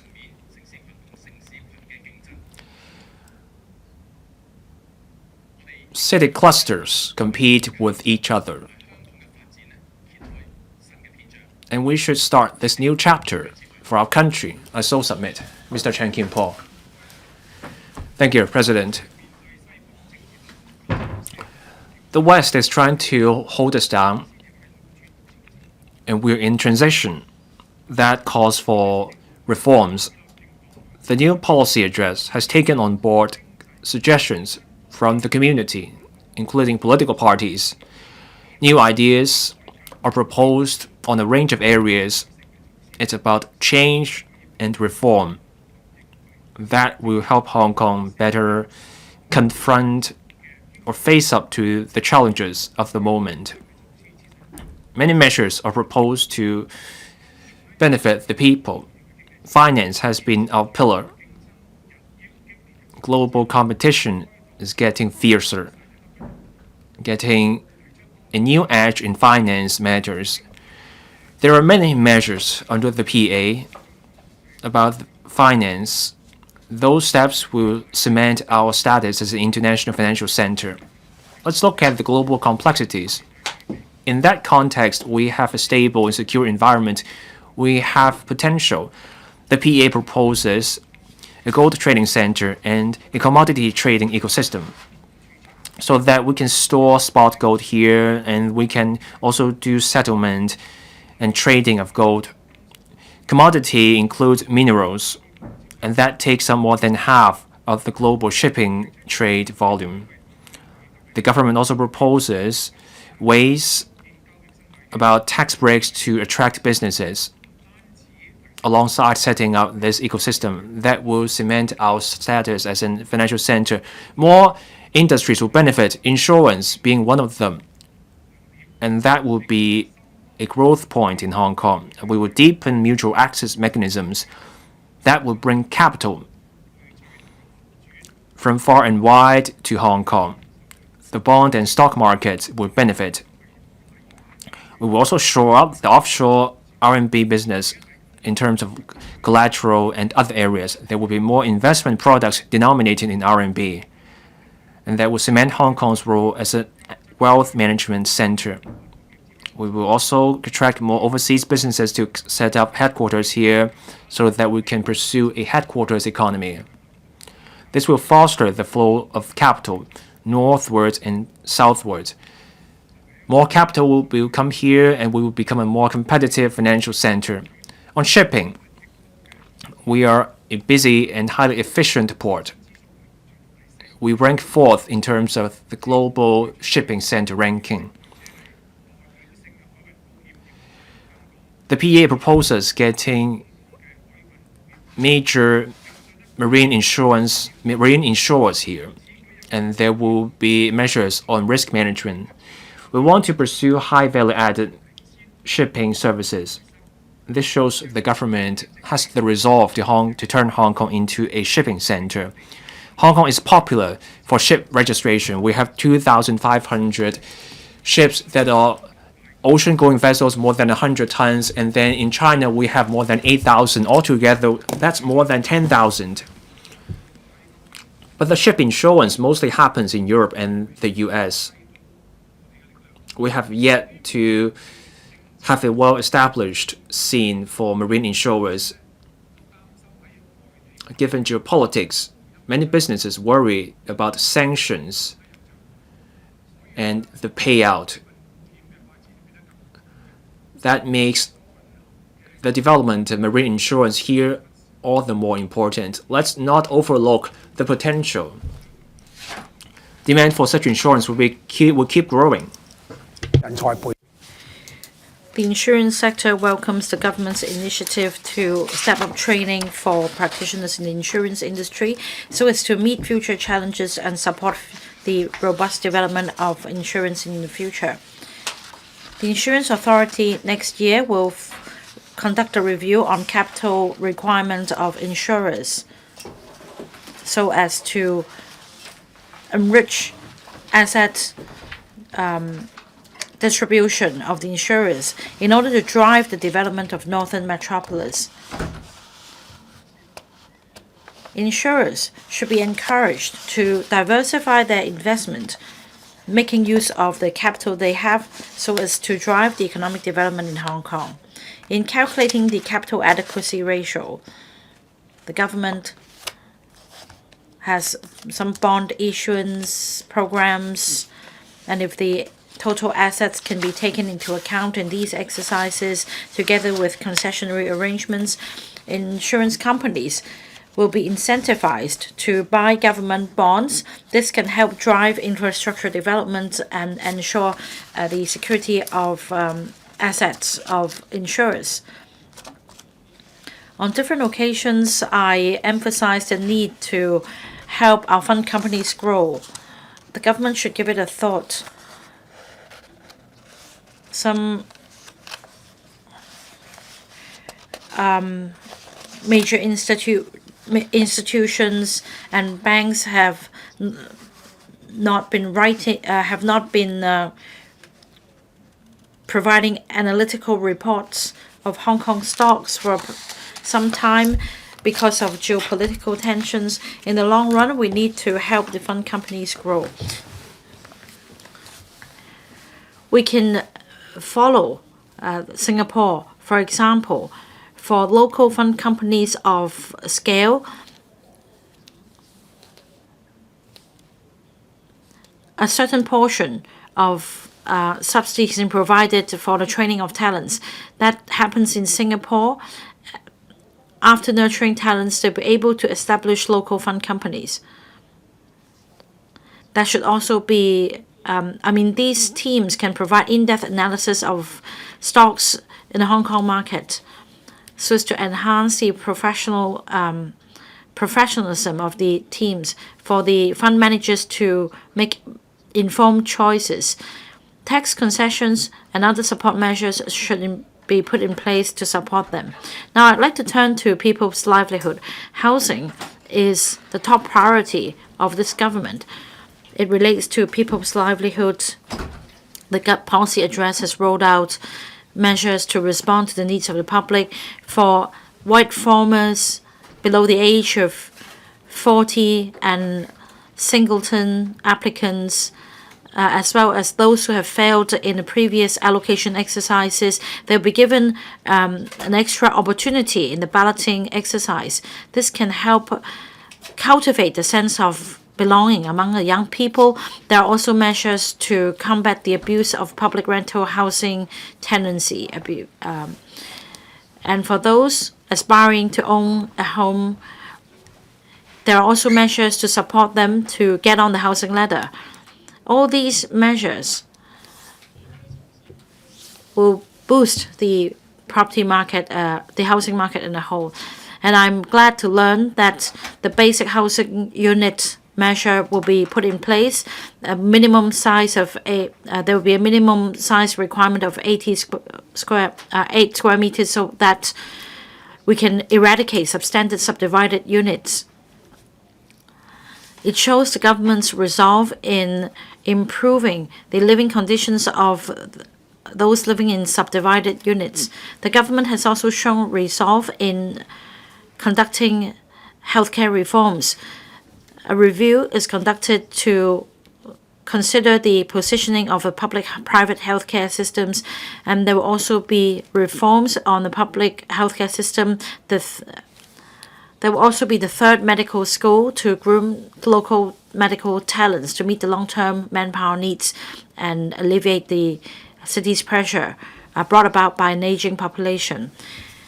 Now, I'd like to talk about legislative proposals to enhance the transparency of fee schedules of private healthcare institutions. This can help drive down medical inflation.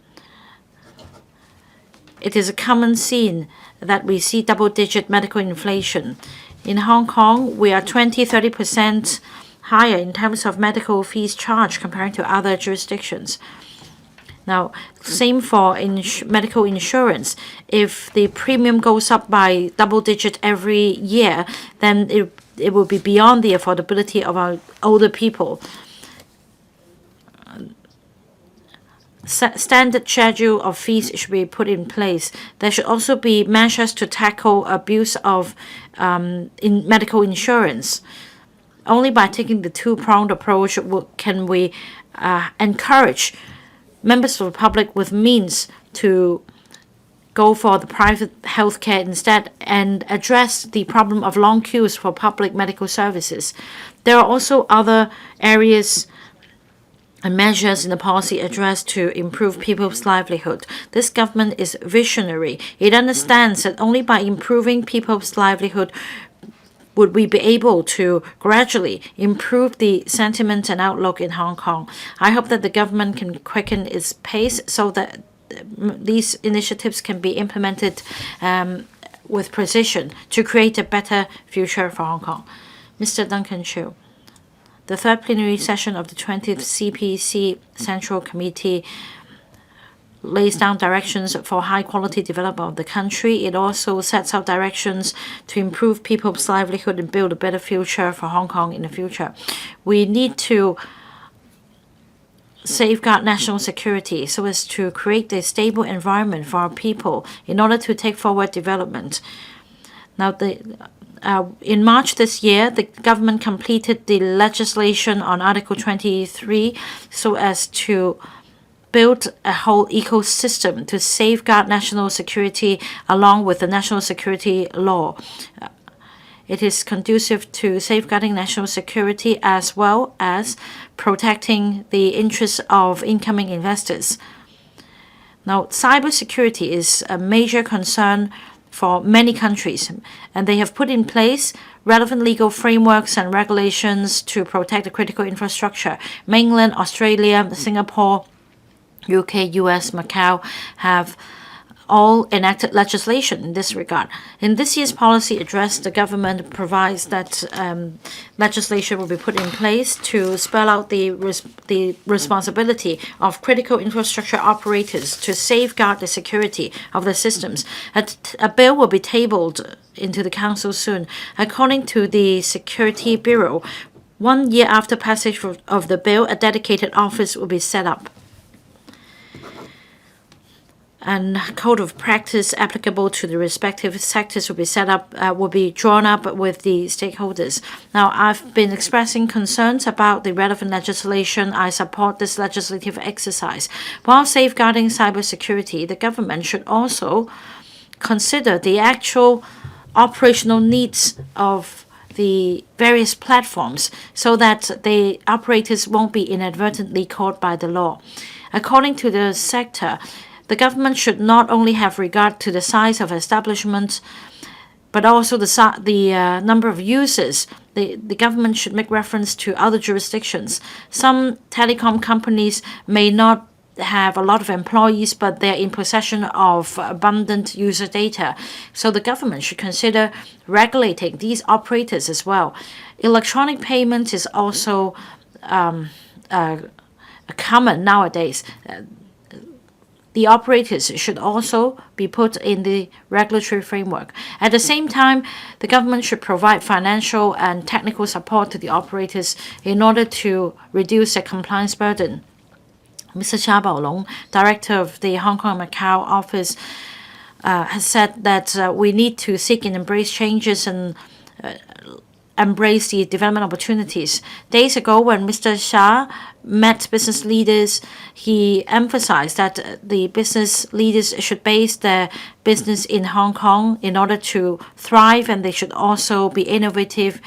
That means we should ramp up our effort in promoting R&T development. We should put in more resources and support the R&T industry. This is key to promoting growth in Hong Kong. We need to give play to the institutional advantage of one country, two systems. That means we should provide more resources and manpower to the R&T sector. I'm going to speak on that in the next session. But on collaboration with other cities in the Greater Bay Area, so as to achieve complementarity and facilitate the flow of capital, people, and information, we need to align our standards with the Greater Bay Area. It is of utmost importance in order to achieve the objective. I agree with Dr. Hon Lee that we need to embrace the concept of GBA as a whole. We need to adopt the same KPIs in order to take forward synergistic development. On land, the government is actively spearheading infrastructural projects such as Northern Metropolis and Kao Yichao Artificial Island. However, the I&T land won't come on stream until 40 years later, and it's not sufficient. Even with the sites earmarked for use by I&T in the short term, the government should be innovative. That means we should foster greater collaboration with GBA cities so that there is complementarity in terms of manpower and land resources to promote mutual benefits in driving I&T development, I&T industry development together. Mr. Tang Fei. Thank you. I speak in support of Ms. Starry Lee's motion. Now, this year's policy address starts by talking about patriotic education. The 21st of September marks the National Defense Day, Education Day, and the relevant law came into effect on the same day.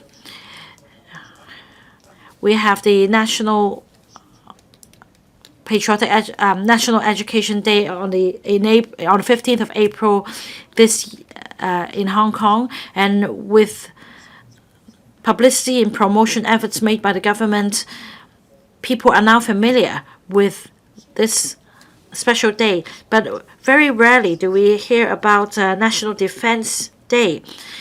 Although some individual schools may arrange exchange tours for students to have learning opportunities about national defense across the boundary, there are also uniform groups of a military background that may allow our young people to take part in their events. All these are good ideas. But coming back to my point, we cannot only rely on the community to foster a culture. We need the government to take the lead to provide the drive in order for patriotic education to take roots in the community. Now, we have two major concepts: homeland security and defense security. It is very difficult to understand the whole picture if we do not know anything about national defense. In Hong Kong, we have police drama. We have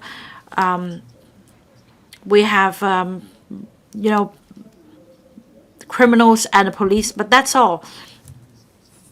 Only in recent years have we started telling the public about the war of resistance against Japanese aggression, and we have those with the knowledge explaining to the public this historical fact, but it is not sufficient. When we talk about history, at least 60% of the content are related to wars, so there is, in some sense, something about national defense. But basically, these are about wars in the ancient period, but not anything about modern warfare. We have traditional wisdom in our country about warding off enemies, warding off their attacks. But Likewise, we need to place equal emphasis on ancient as well as modern history of China, especially since 1840, our country had been the subject of attacks by other countries.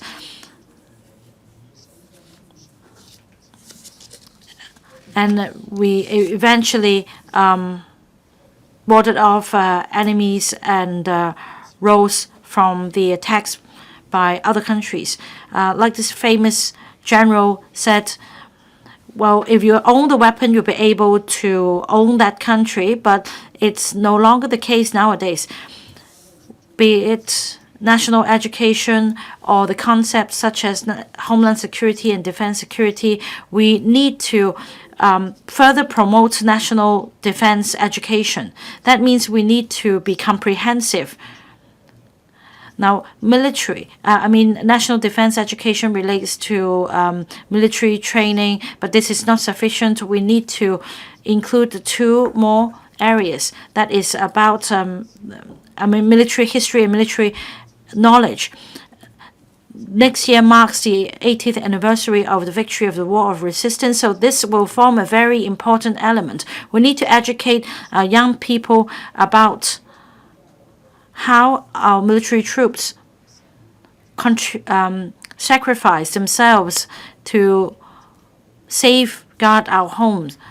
This is a very important part to the education. And also, we need experts on military history to compile a chronicle and turn it into textbooks for students' learning.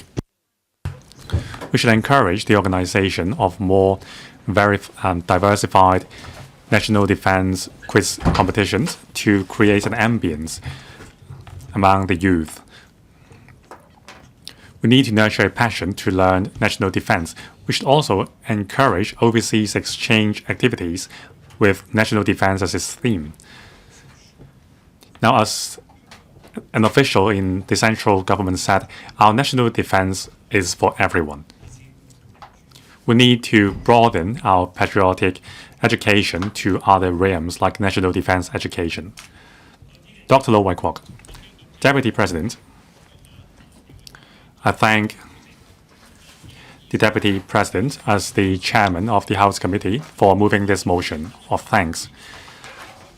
The new policy address is themed Reform for Enhancing Development and Building Our Future Together. There are 2 salient points.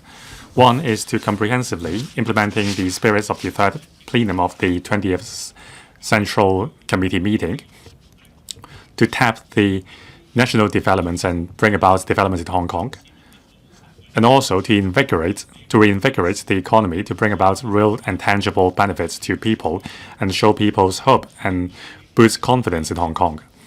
The BPA considers that this is a policy address which keeps abreast with time and seek changes which will bring about prosperity to Hong Kong.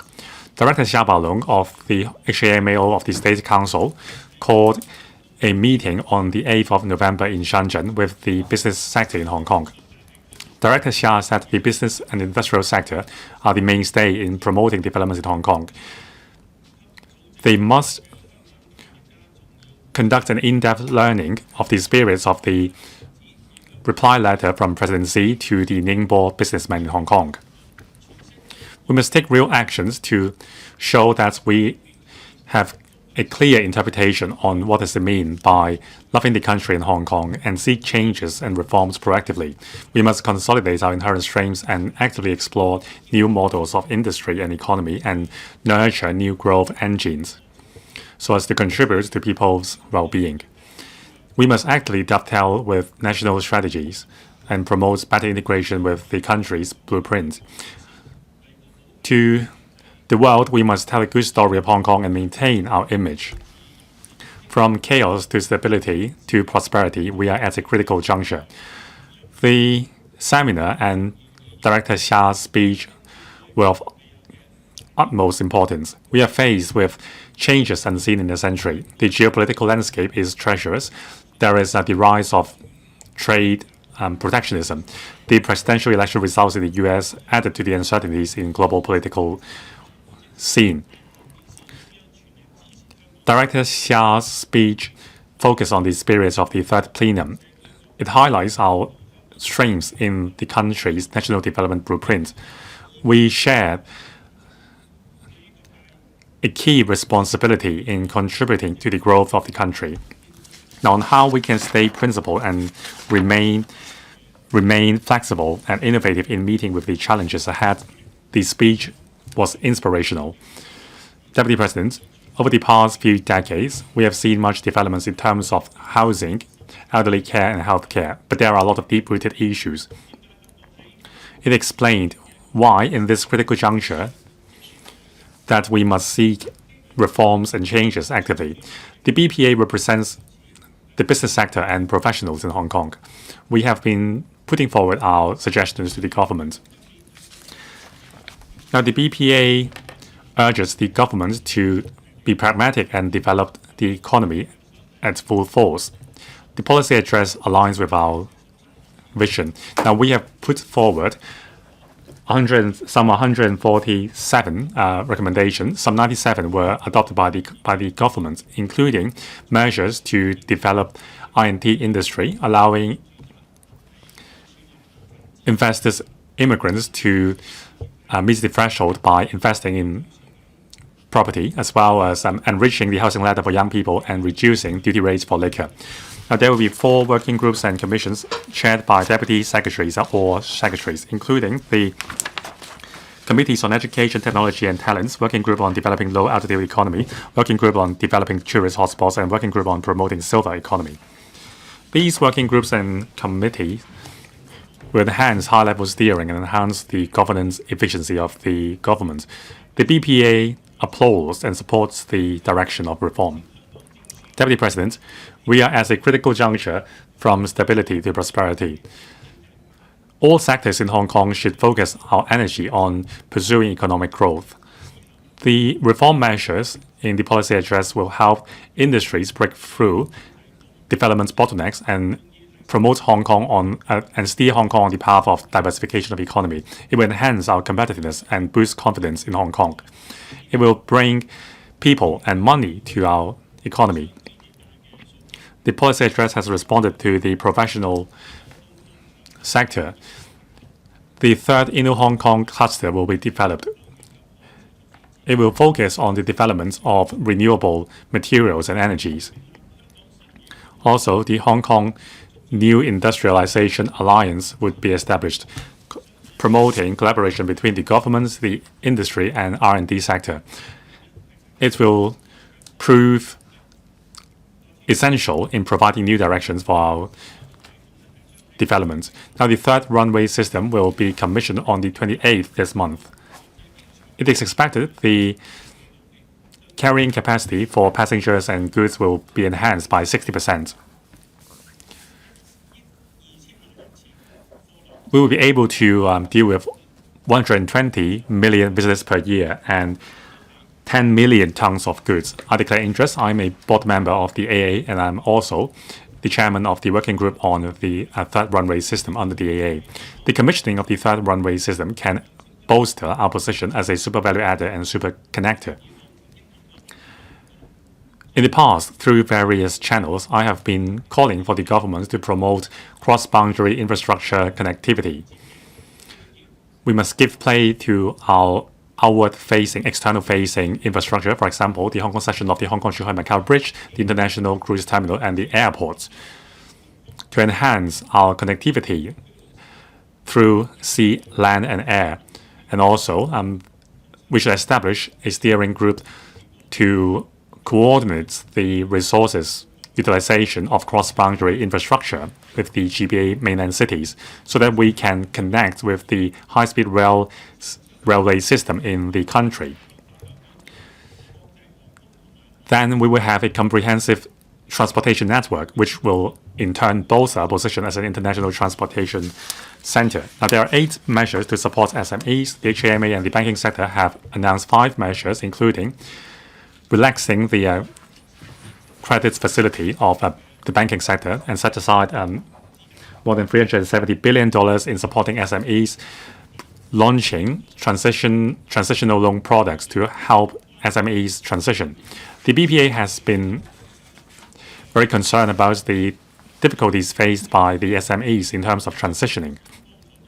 We hope that this package of measures can help SMEs to stay alive and get their cash flow replenished.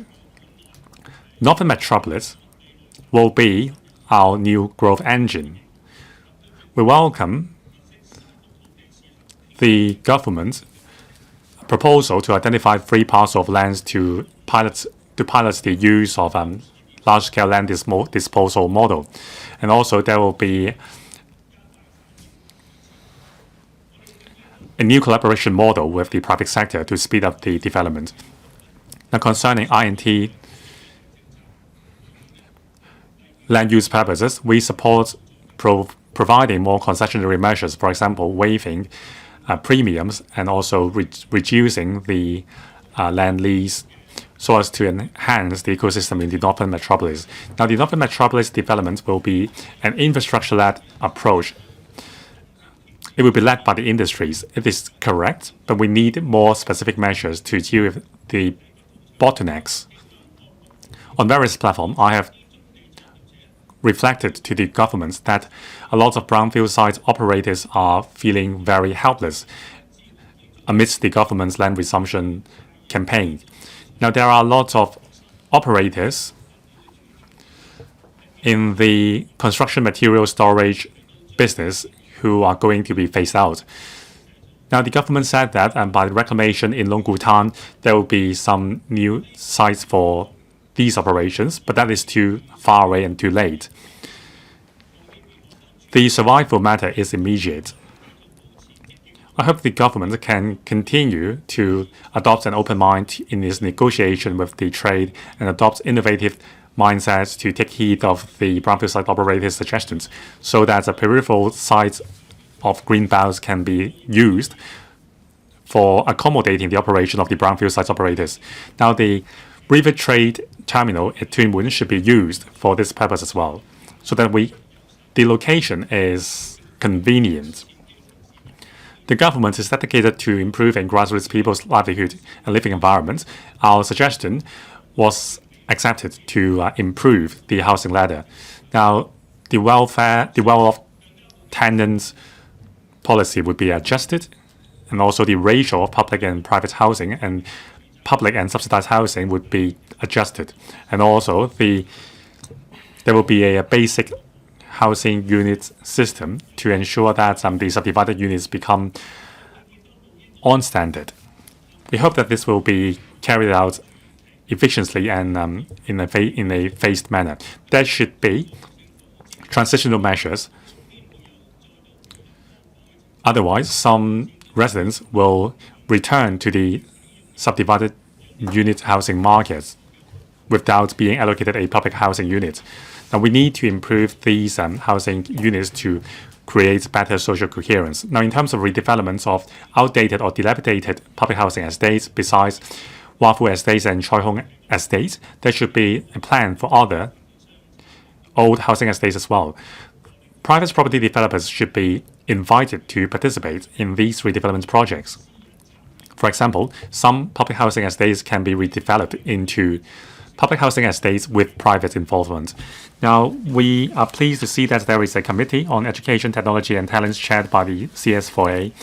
That it will promote integrated development of talents, technology, and the education system. The committee will be tasked to develop a Study in Hong Kong brand. Scholarship will be given to overseas students to enhance the attractiveness of Hong Kong. It will build a talent pool in Hong Kong in the long run. This term of the government has a lot of active measures to draw and retain talent. I submitted a proposal to the chief executive to urge the government to work closely with the private sector to enhance the professional qualification framework and continue education, professional development for environmental related professionals. On the 24th of May this year, the chief executive gave, in principle, approval in writing for my motion bill. That is the environmental professional bill. It gives a statutory position status to the Hong Kong Institute of Environmental Professionals on par with other professional institutions. Now, this happened because we have positive interplay between the legislature and the executive branch of the government. Now, we see that there is a concerted concern on environments by the professions as well as young people. Now, on the 24th, on a council meeting several months ago, the bill was passed and it will come into effect soon. I'm honored to be the mover of this member's bill. Now, the theme of the policy address is reform for enhancing development. However, reform is a long process. We need to take into consideration contemporary conditions as well as short-term and long-term factors.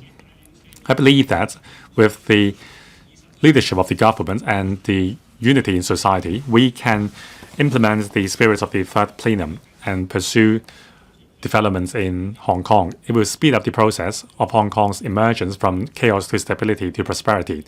Hong Kong people will be benefited, and it will also help Hong Kong contribute to the great rejuvenation of the Chinese nation. Thank you. I so submit I support the motion of thanks.